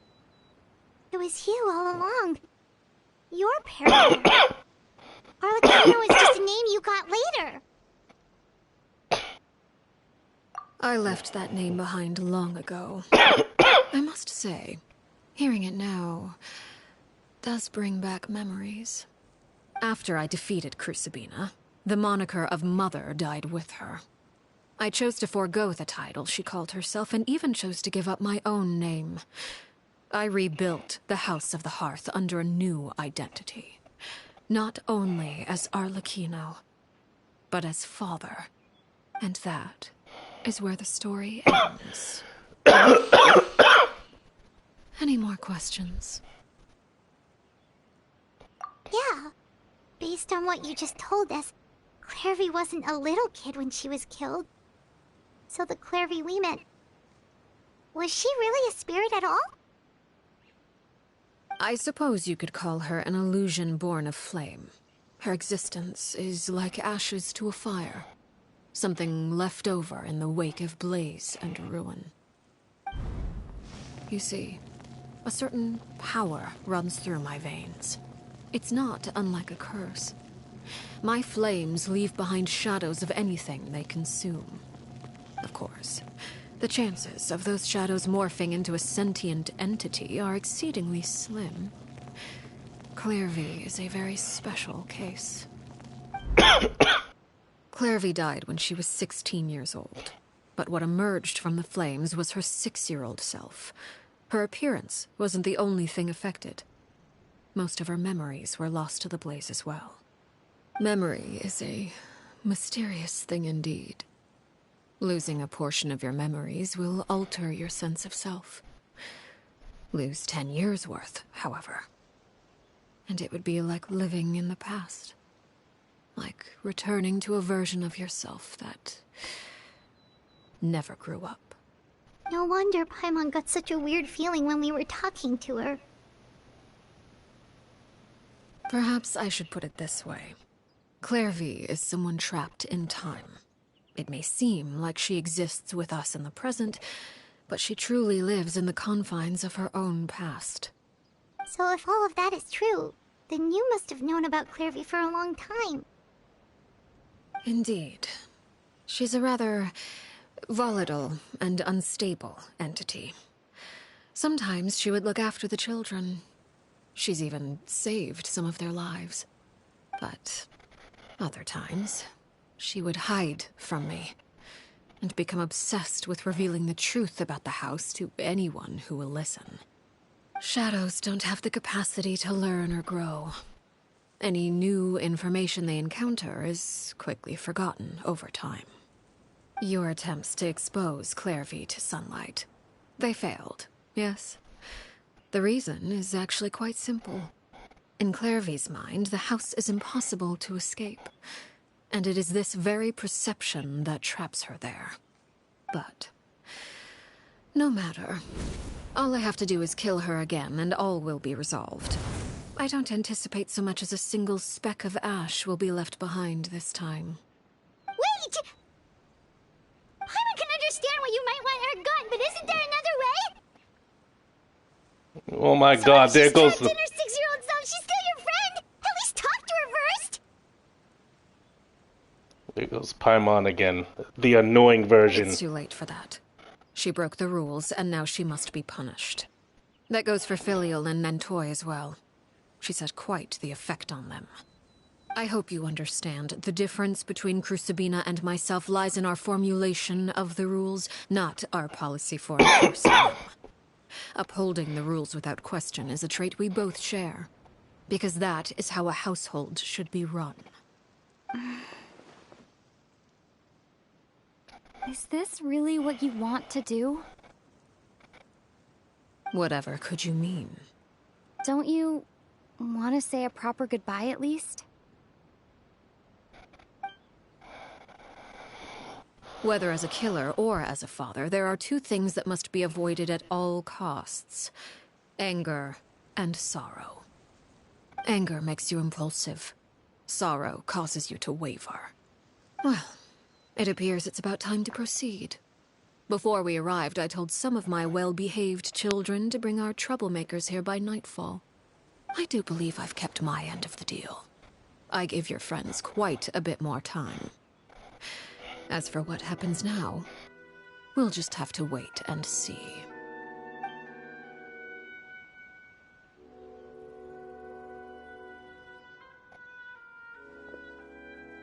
Here they are, Father. You gonna execute him? Seeing something like that would actually be a first for me. Lenny! Oh my god.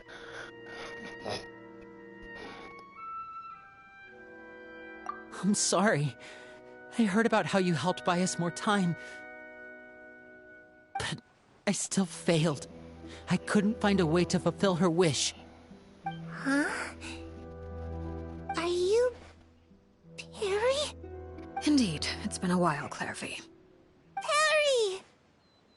Shh. Stay right there. I'm sorry to postpone our reunion, but first I believe certain scores need settling.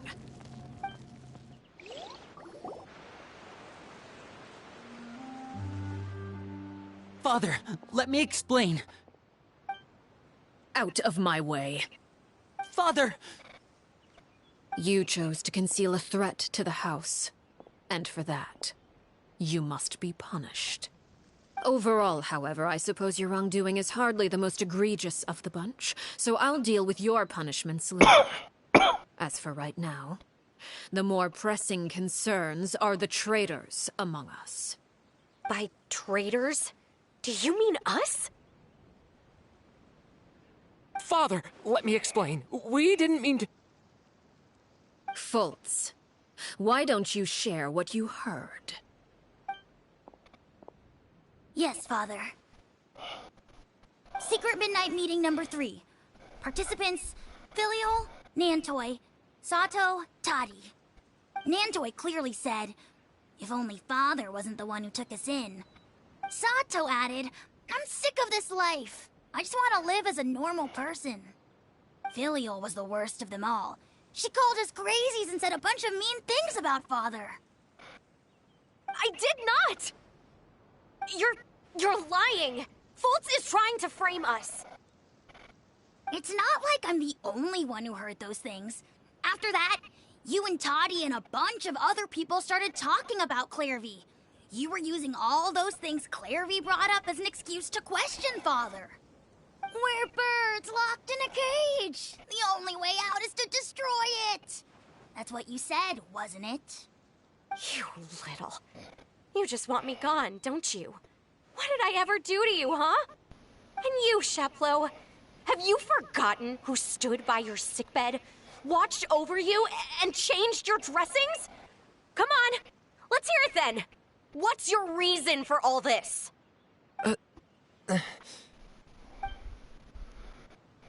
You're wrong, Filial. We don't want you to die. You're our family. Liar.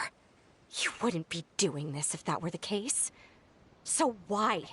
Why have you backed us into a corner? We all live in the House of the Hearth. You know the type of work we do, Filial. A single betrayal can cost dozens of us our lives. It's not like it's never happened before. That kind of thing is hard to forget. That's why the House of the Hearth cannot tolerate any form of betrayal. Ever since we came to Poisson, you've had 7 secret meetings. A lot of the things you talked about really crossed the line.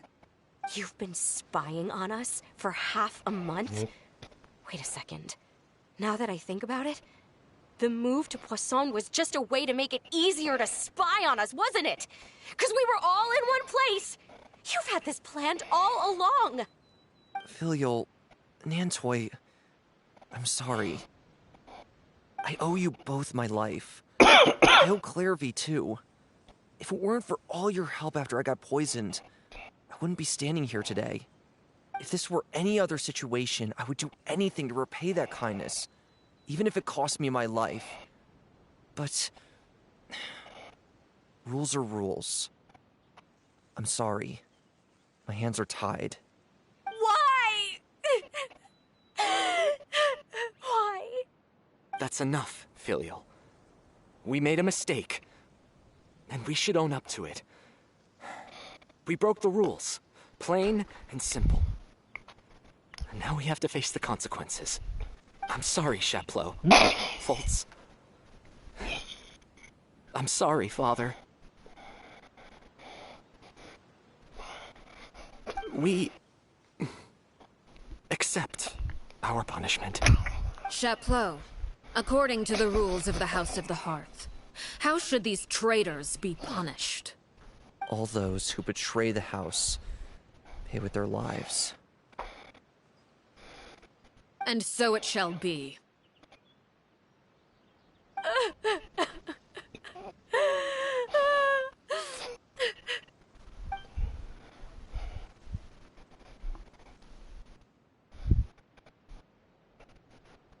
I really want to see this go down. Wait.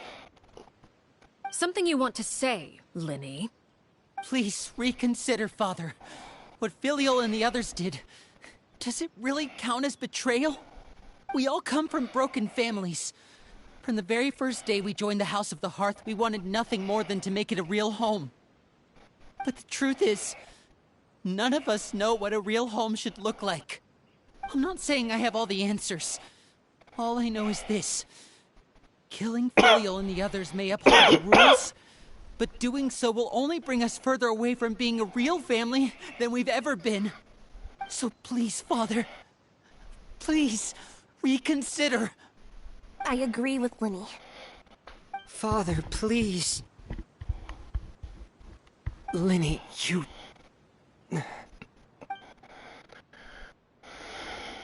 I also agree with Linny.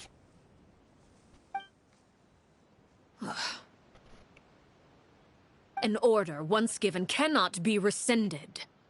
However, given the extent of your determination, I suppose we shall have to go about this a different way. Draw your weapons and face me. Our weapons? Father, are you referring to a duel? Precisely. The rules of the house will not be altered. Traitors must be punished. However, resolving disputes with a duel is also one of our rules, one that also applies to me. Demonstrate a sufficient showing of strength, and I shall offer a concession. Wait. Bede. Father in a duel? Impossible. Father is way too strong, even for Linny.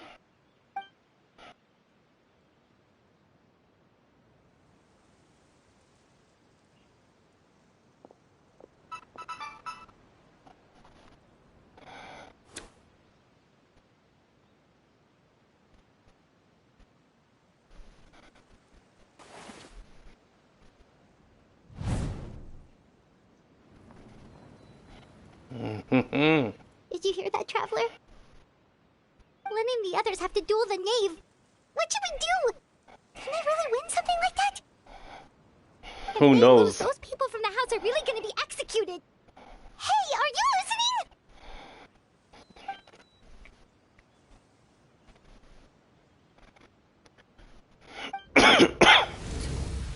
Don't you want to say a proper goodbye at least? Anger makes you impulsive. Sorrow causes you to waver.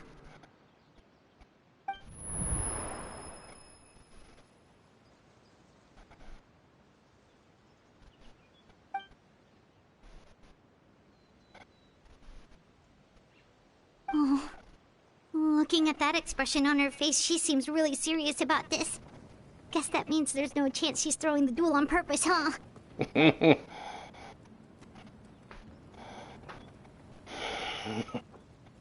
When guests are around, families are often on their best behavior. And any disputes are less likely to escalate.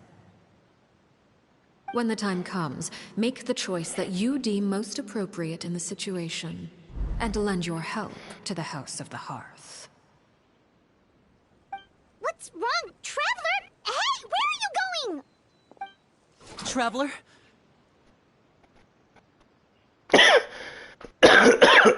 You're asking to join the duel against the Knave?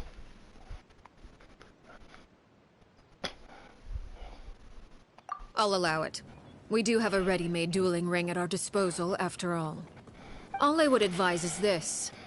Keep a firm grasp on your weapon, and give it your all. Any less, and you may just lose your life.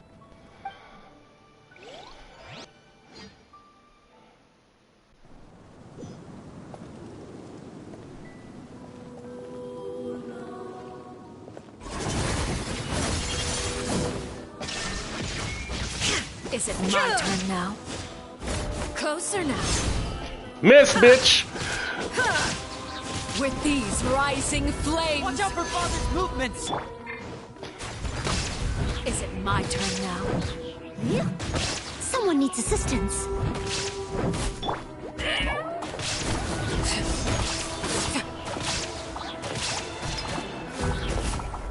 I'm barely doing damage.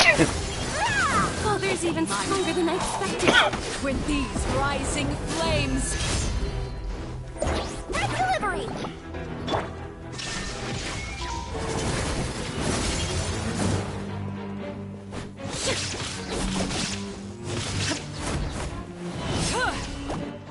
Try to pace yourself.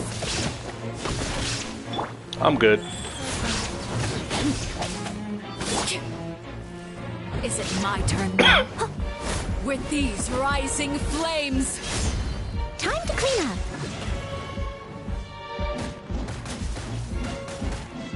Watch out for Father's movements! Now that's more like it. I'll catch up.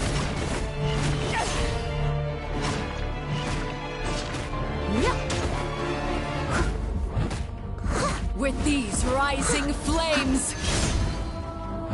Hang in there.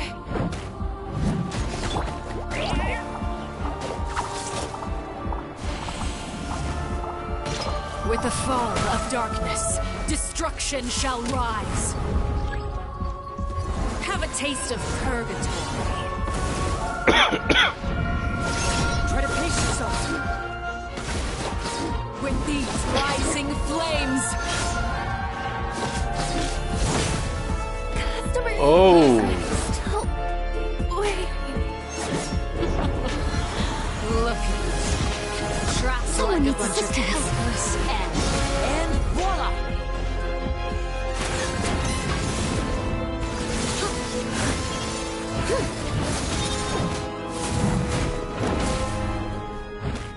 Is it my turn now? No.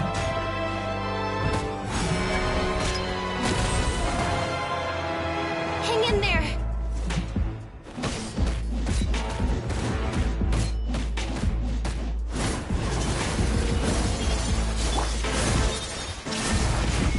How amusing.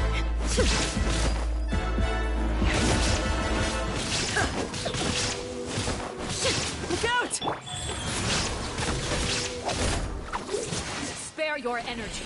Running is of little use.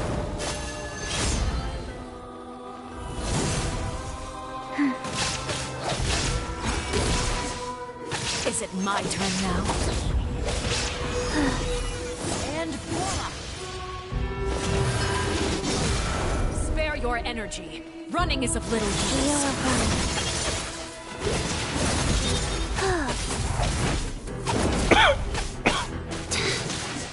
Is it my turn now? Father's even stronger than I expected.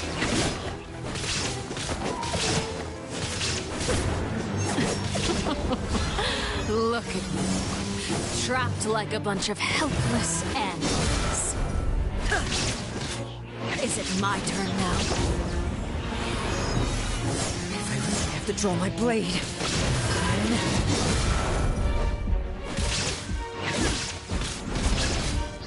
Now you shall perish. The countdown has begun.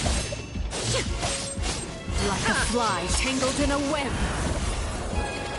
Spare your energy. Running is a little more chance. With the who's next? Leave it all to me.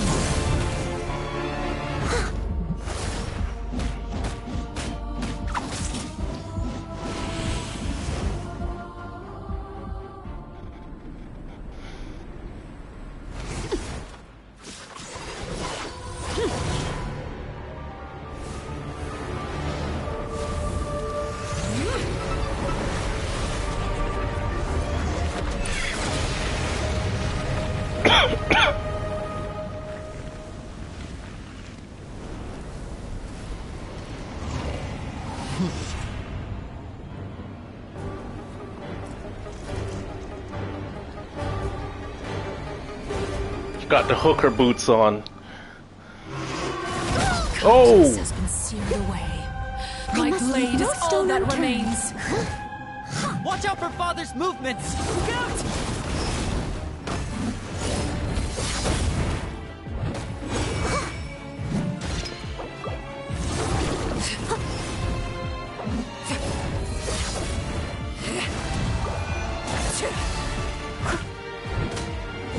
Now's our chance! Over here!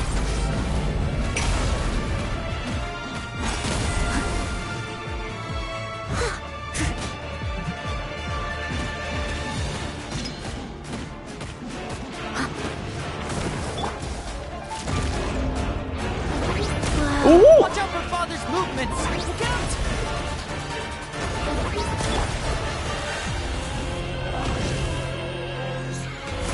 Leave it all to me.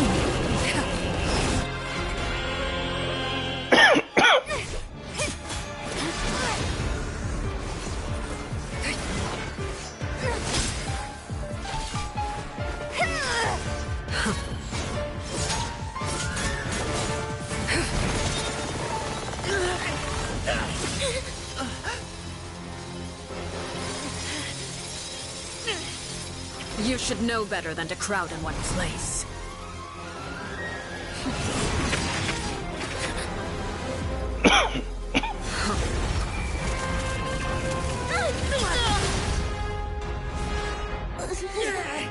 Oh, I know. No! I'm sorry, Father!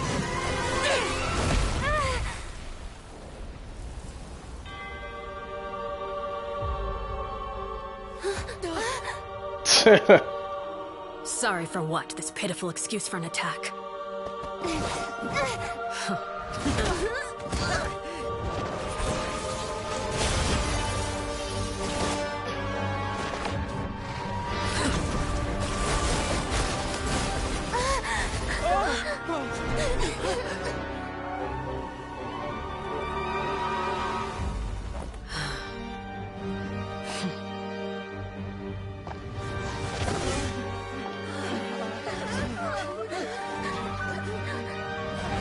Father, no!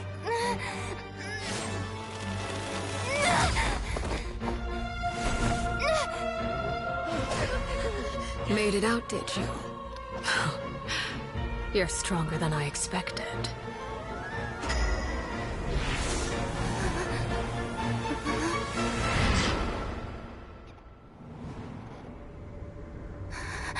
A crimson moon.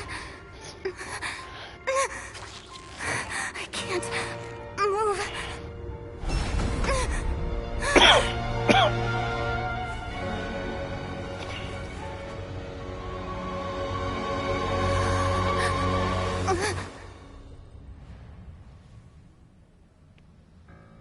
Still, not strong enough to beat me.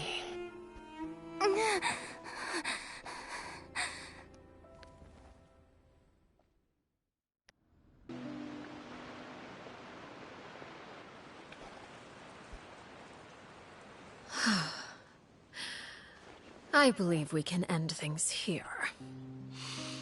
It's not often that we get to enjoy the company of guests, after all. We wouldn't want things to get too out of hand. That was dope as hell, I have to admit. Brother, are you alright? Lenny. Given that I am the victor of this duel, as agreed, the punishment stands. No! I never thought things would end like this. However, everyone involved in the duel demonstrated a remarkable level of strength and determination. In light of this, I'm prepared to change the method of execution.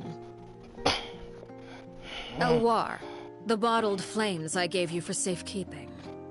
Do you still have them? Yes?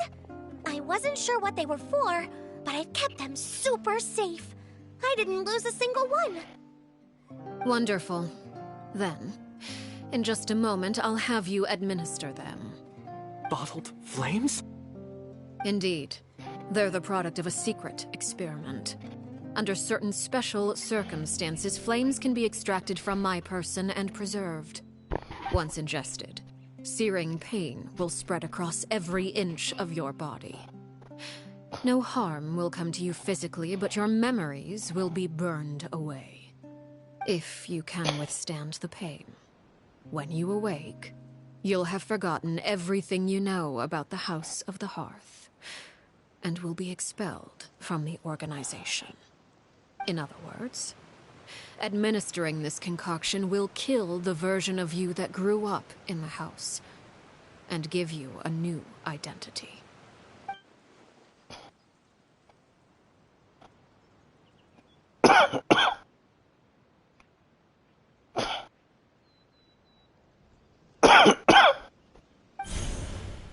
Memory is a mysterious thing indeed. Losing a portion of your memories will alter your sense of self.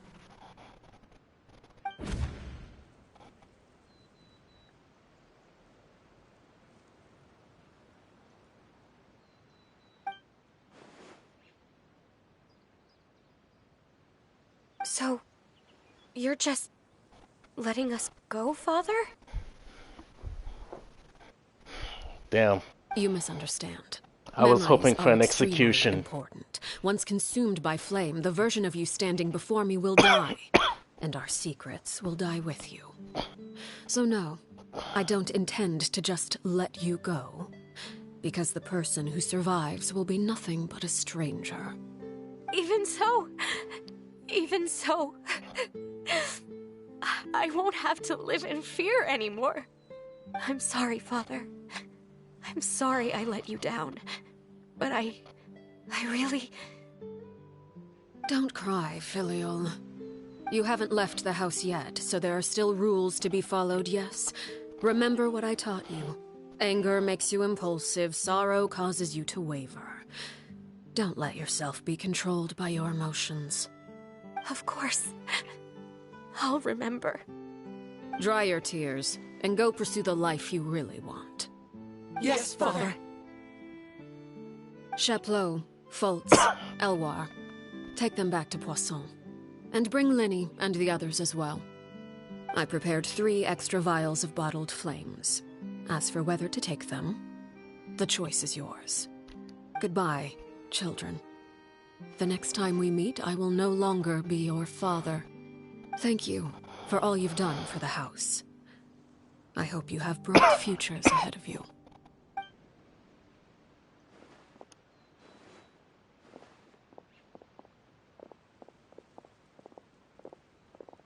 Father.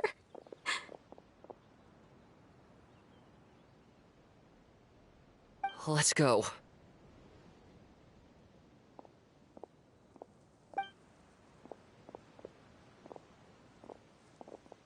Here, grab my arm, Linny. I'll help you walk back. Thank you.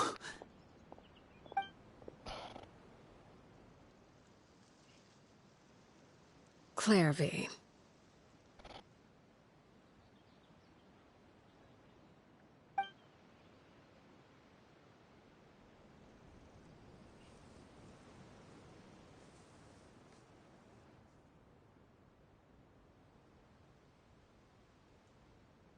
Can we talk now? I've been waiting for a super long time. You really are Perry, aren't you? I haven't seen you in so long. How come you're all grown up? Wait, did I somehow travel to the future on accident? Or am I dreaming? What a long dream. Neither. You died, Clairvy. That's... You could have at least sugarcoated it a little. Look, she's done speechless.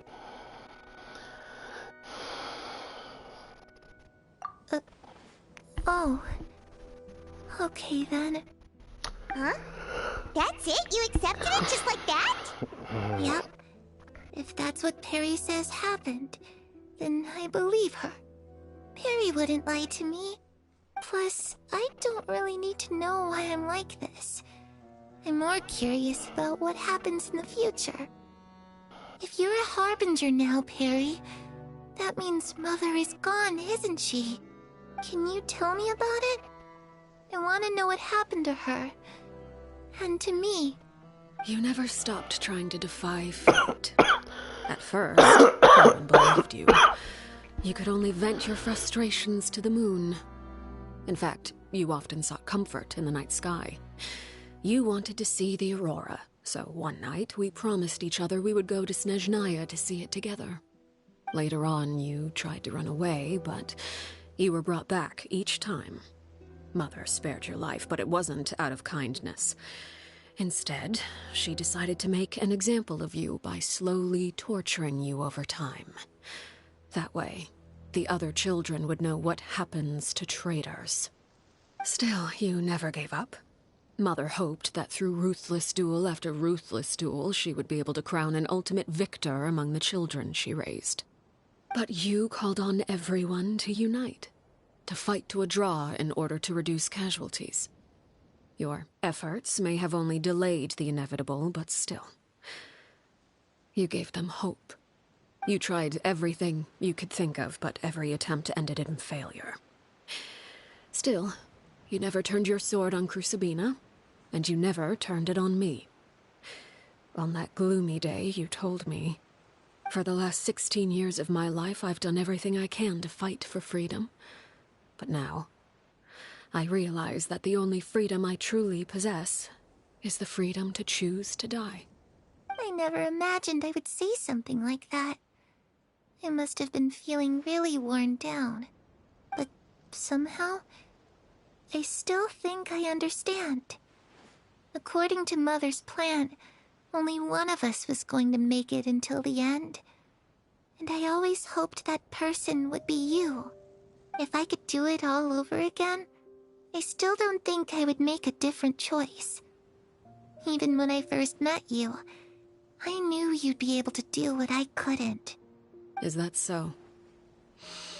Even now, I'm not sure I truly understand what kind of freedom you were trying to pursue. But as the head of the House of the Hearth, and as the children's father, I've tried to give them the most basic of freedoms. The freedom to choose their own fate. It's something I discussed with the Iudex of Fontaine. The children who want to leave the house will have their memories wiped clean of all secrets pertaining to the organization. In return, they will be allowed to live a normal life in Fontaine without being prosecuted for their past. Of course, I won't simply hand freedom to them on a silver platter. They have to fight for it and prove themselves worthy of it. Only freedom that is earned has true value. That's more than enough. That's exactly the kind of life I was fighting for. You know, Perry, I think you're a pretty amazing king, and a really great father, too. I'm really happy that you're the one who took over the house. I guess I do have one regret, though. I still haven't seen the outside world. Well, it just so happens that our dear guests over here have been to many nations and traveled to countless places. Perhaps they would be willing to tell you what the outside world is like. Really? Of course! We've traveled all over the place. We've got so many stories, we could probably talk your ears off for 3 days straight!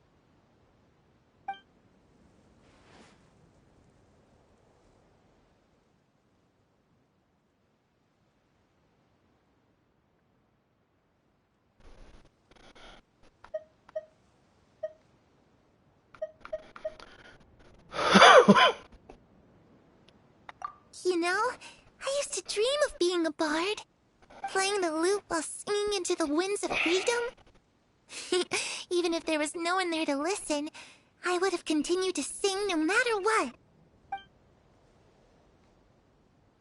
Ah, that's where Mora comes from. I never knew that before. If I had some Mora, I would buy 3 new dresses. One for me, one for Perry, and one for Mother. It's just too bad Perry doesn't like wearing dresses. And Mother, well, she probably wouldn't accept something like that either. I guess I'd just have to keep them all for me then. I could wear a different one every day.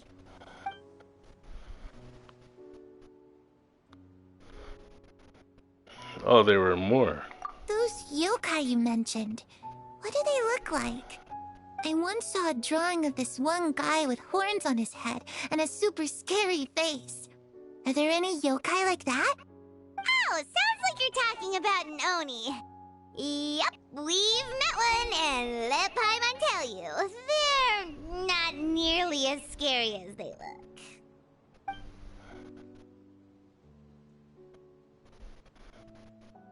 I was always too afraid to skip Mother's fighting lessons. But at the academia, I bet you could do all sorts of secret things in class.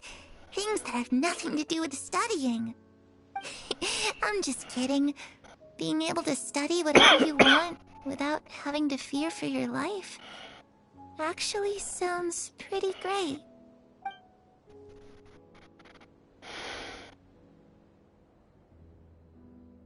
The situation was super dangerous. Lenny and Lynette were accused of committing a crime, and they were going to have to stand trial at the Opera Epicles.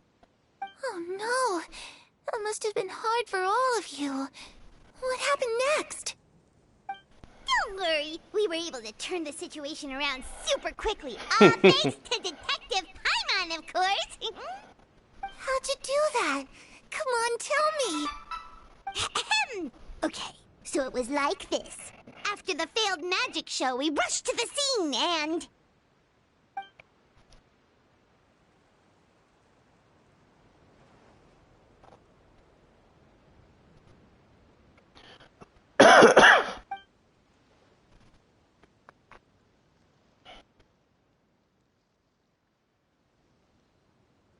Shadows don't have the capacity to learn or grow. Any new information they encounter is quickly forgotten over time.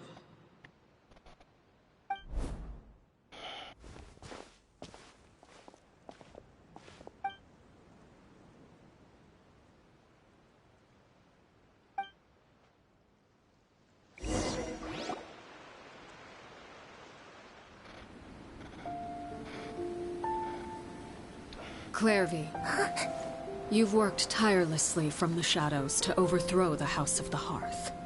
Now, by my authority as the Knave, I shall announce how this matter ends. You are hereby expelled from the House of the Hearth. You are no longer tied to this place, nor are you bound by its rules.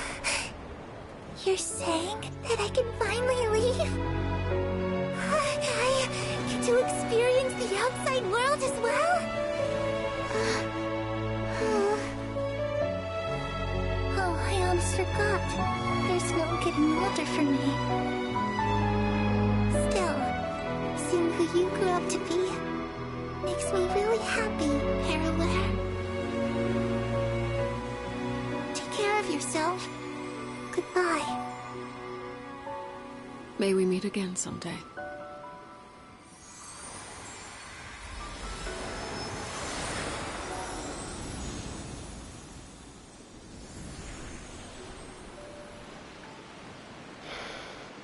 Clairvy. She left so soon. Paimon didn't even get to finish her story. I also have certain sentiments left unsaid. I wanted to tell her that the aurora I saw in Snezhnaya was just as beautiful as the ones in the pictures. But a shadow's memories reset at dawn. Had we delayed any longer, we wouldn't have had the time to say goodbye. Whatever regrets may linger, let them be lost to the coming of a new day. Father? It's Linny! Hey, Linny!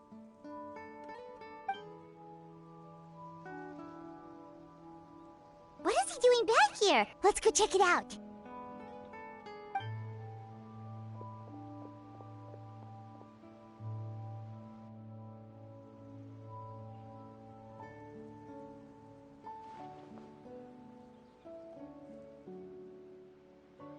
Father, the bottled flames have been administered. Filial and the others have left the house. And you? What have you decided? Thank you for giving us that choice, Father. But we never wanted to leave the house. It's the only home we've ever known. Lynette and Fremine feel the same way. They're recuperating back at the Hotel Bouffe d'été. But I decided to come back and tell you where we stood. I'm sure you're well aware of the expectations I have for you. I want you to follow in my footsteps and become the next king of the house. Yet you seem to have different ideas. I must admit, I'm rather surprised by your decision to stay. There's nothing wrong with choosing to live a quiet life. Leading this organization is a heavy responsibility, one not so easily carried by someone forced onto the throne. I just never understood what you saw in me. What made you believe I was deserving of that throne? You're brave, talented, and, most importantly, you cherish your family. You would do anything to protect them, even if it costs you your life.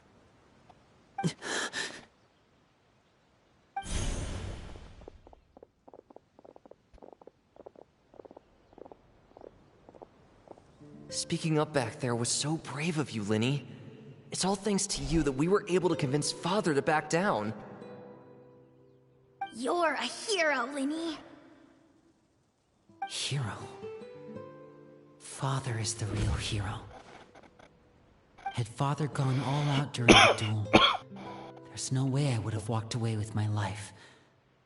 She must have had it all planned from the beginning, from the very moment she suggested a duel. I'm not deserving of that title. I'm not strong enough or smart enough. You're wrong. In my opinion, all you need to be deserving of the throne is conviction and the necessary strength to act on it.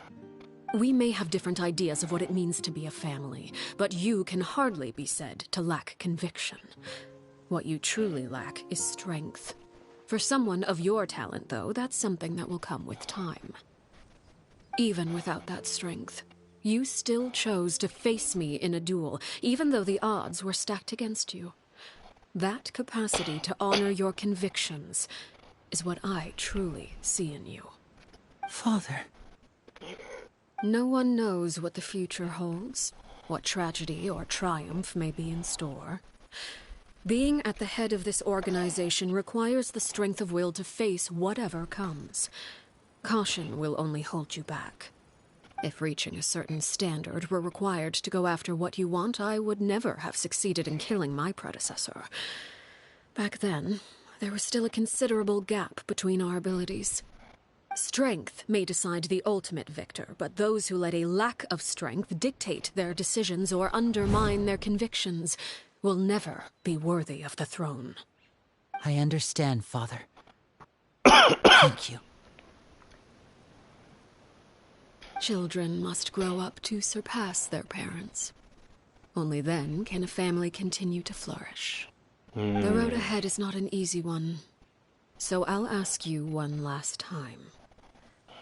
Are you certain you want to stay? You've done so much for me, Father, and that kindness must be repaid. Plus, with Project Stuja at hand, there are many dangers ahead, and I, for one, don't intend to back down. Protecting my family at all costs. That's my conviction. Then you're welcome to stay. As for Project Stuja, you need not be too concerned. If those cowardly businessmen and heartless dignitaries try to take us down, I'm prepared to teach them a lesson. Having members who longed for the light was our organization's last weakness. With those members no longer among our ranks, the House of the Hearth is like a spider hiding in the shadows. We need only wait for our prey to come to us. At present, our imperative is to use their plan to our advantage. In doing so, a crimson moon shall rise amid the frigid blizzards of winter. No demonstration of loyalty shall go unrewarded, and no sacrifice shall be in vain. As for the two of you, whether we meet again as friend or foe, I'll remember the camaraderie we shared in this moment. no matter how arduous the journey ahead. I hope we both reach our desired destination.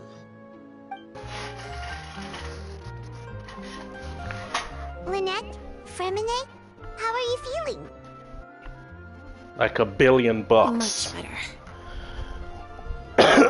What a relief!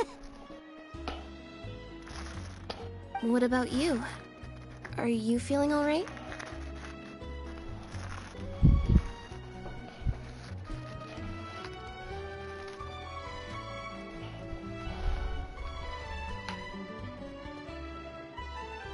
Right as rain. I knew you'd come out unscathed. Us, on the other hand, well, we've been bedridden for 2 days. I couldn't even turn over. Oh, and I wanted to ask, is Clairvy gone? Linny and the other members have left Poisson and returned to the House of the Hearth. According to him, there haven't been any more sightings of a spirit roaming the house.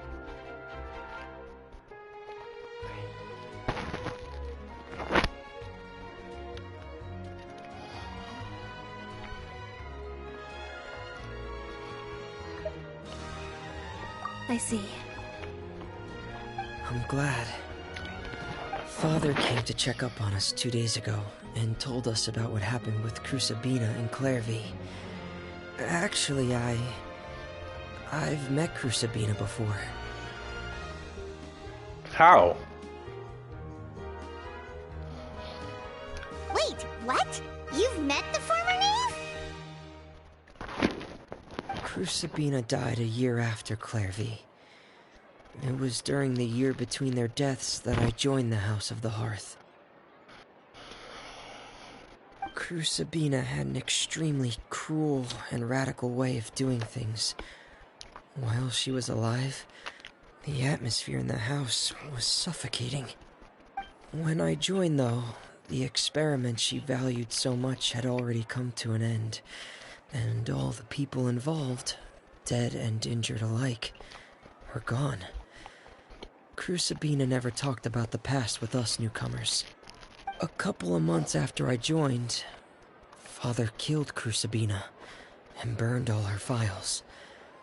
With that, the names of all the people subjected to her experiments, Clairvy included, were lost to the flames, along with the painful memories they represented.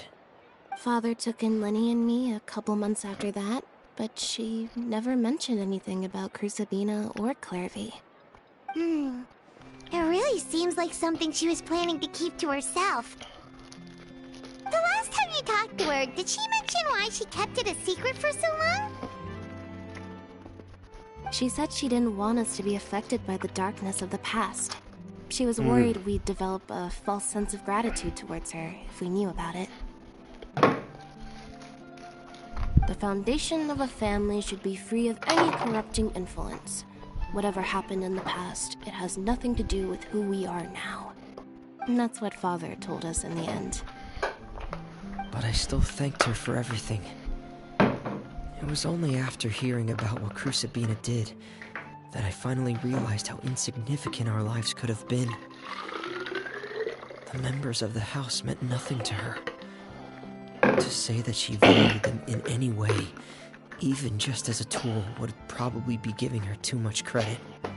If Father hadn't taken over the House of the Hearth, I probably would have already... Bucket kicked.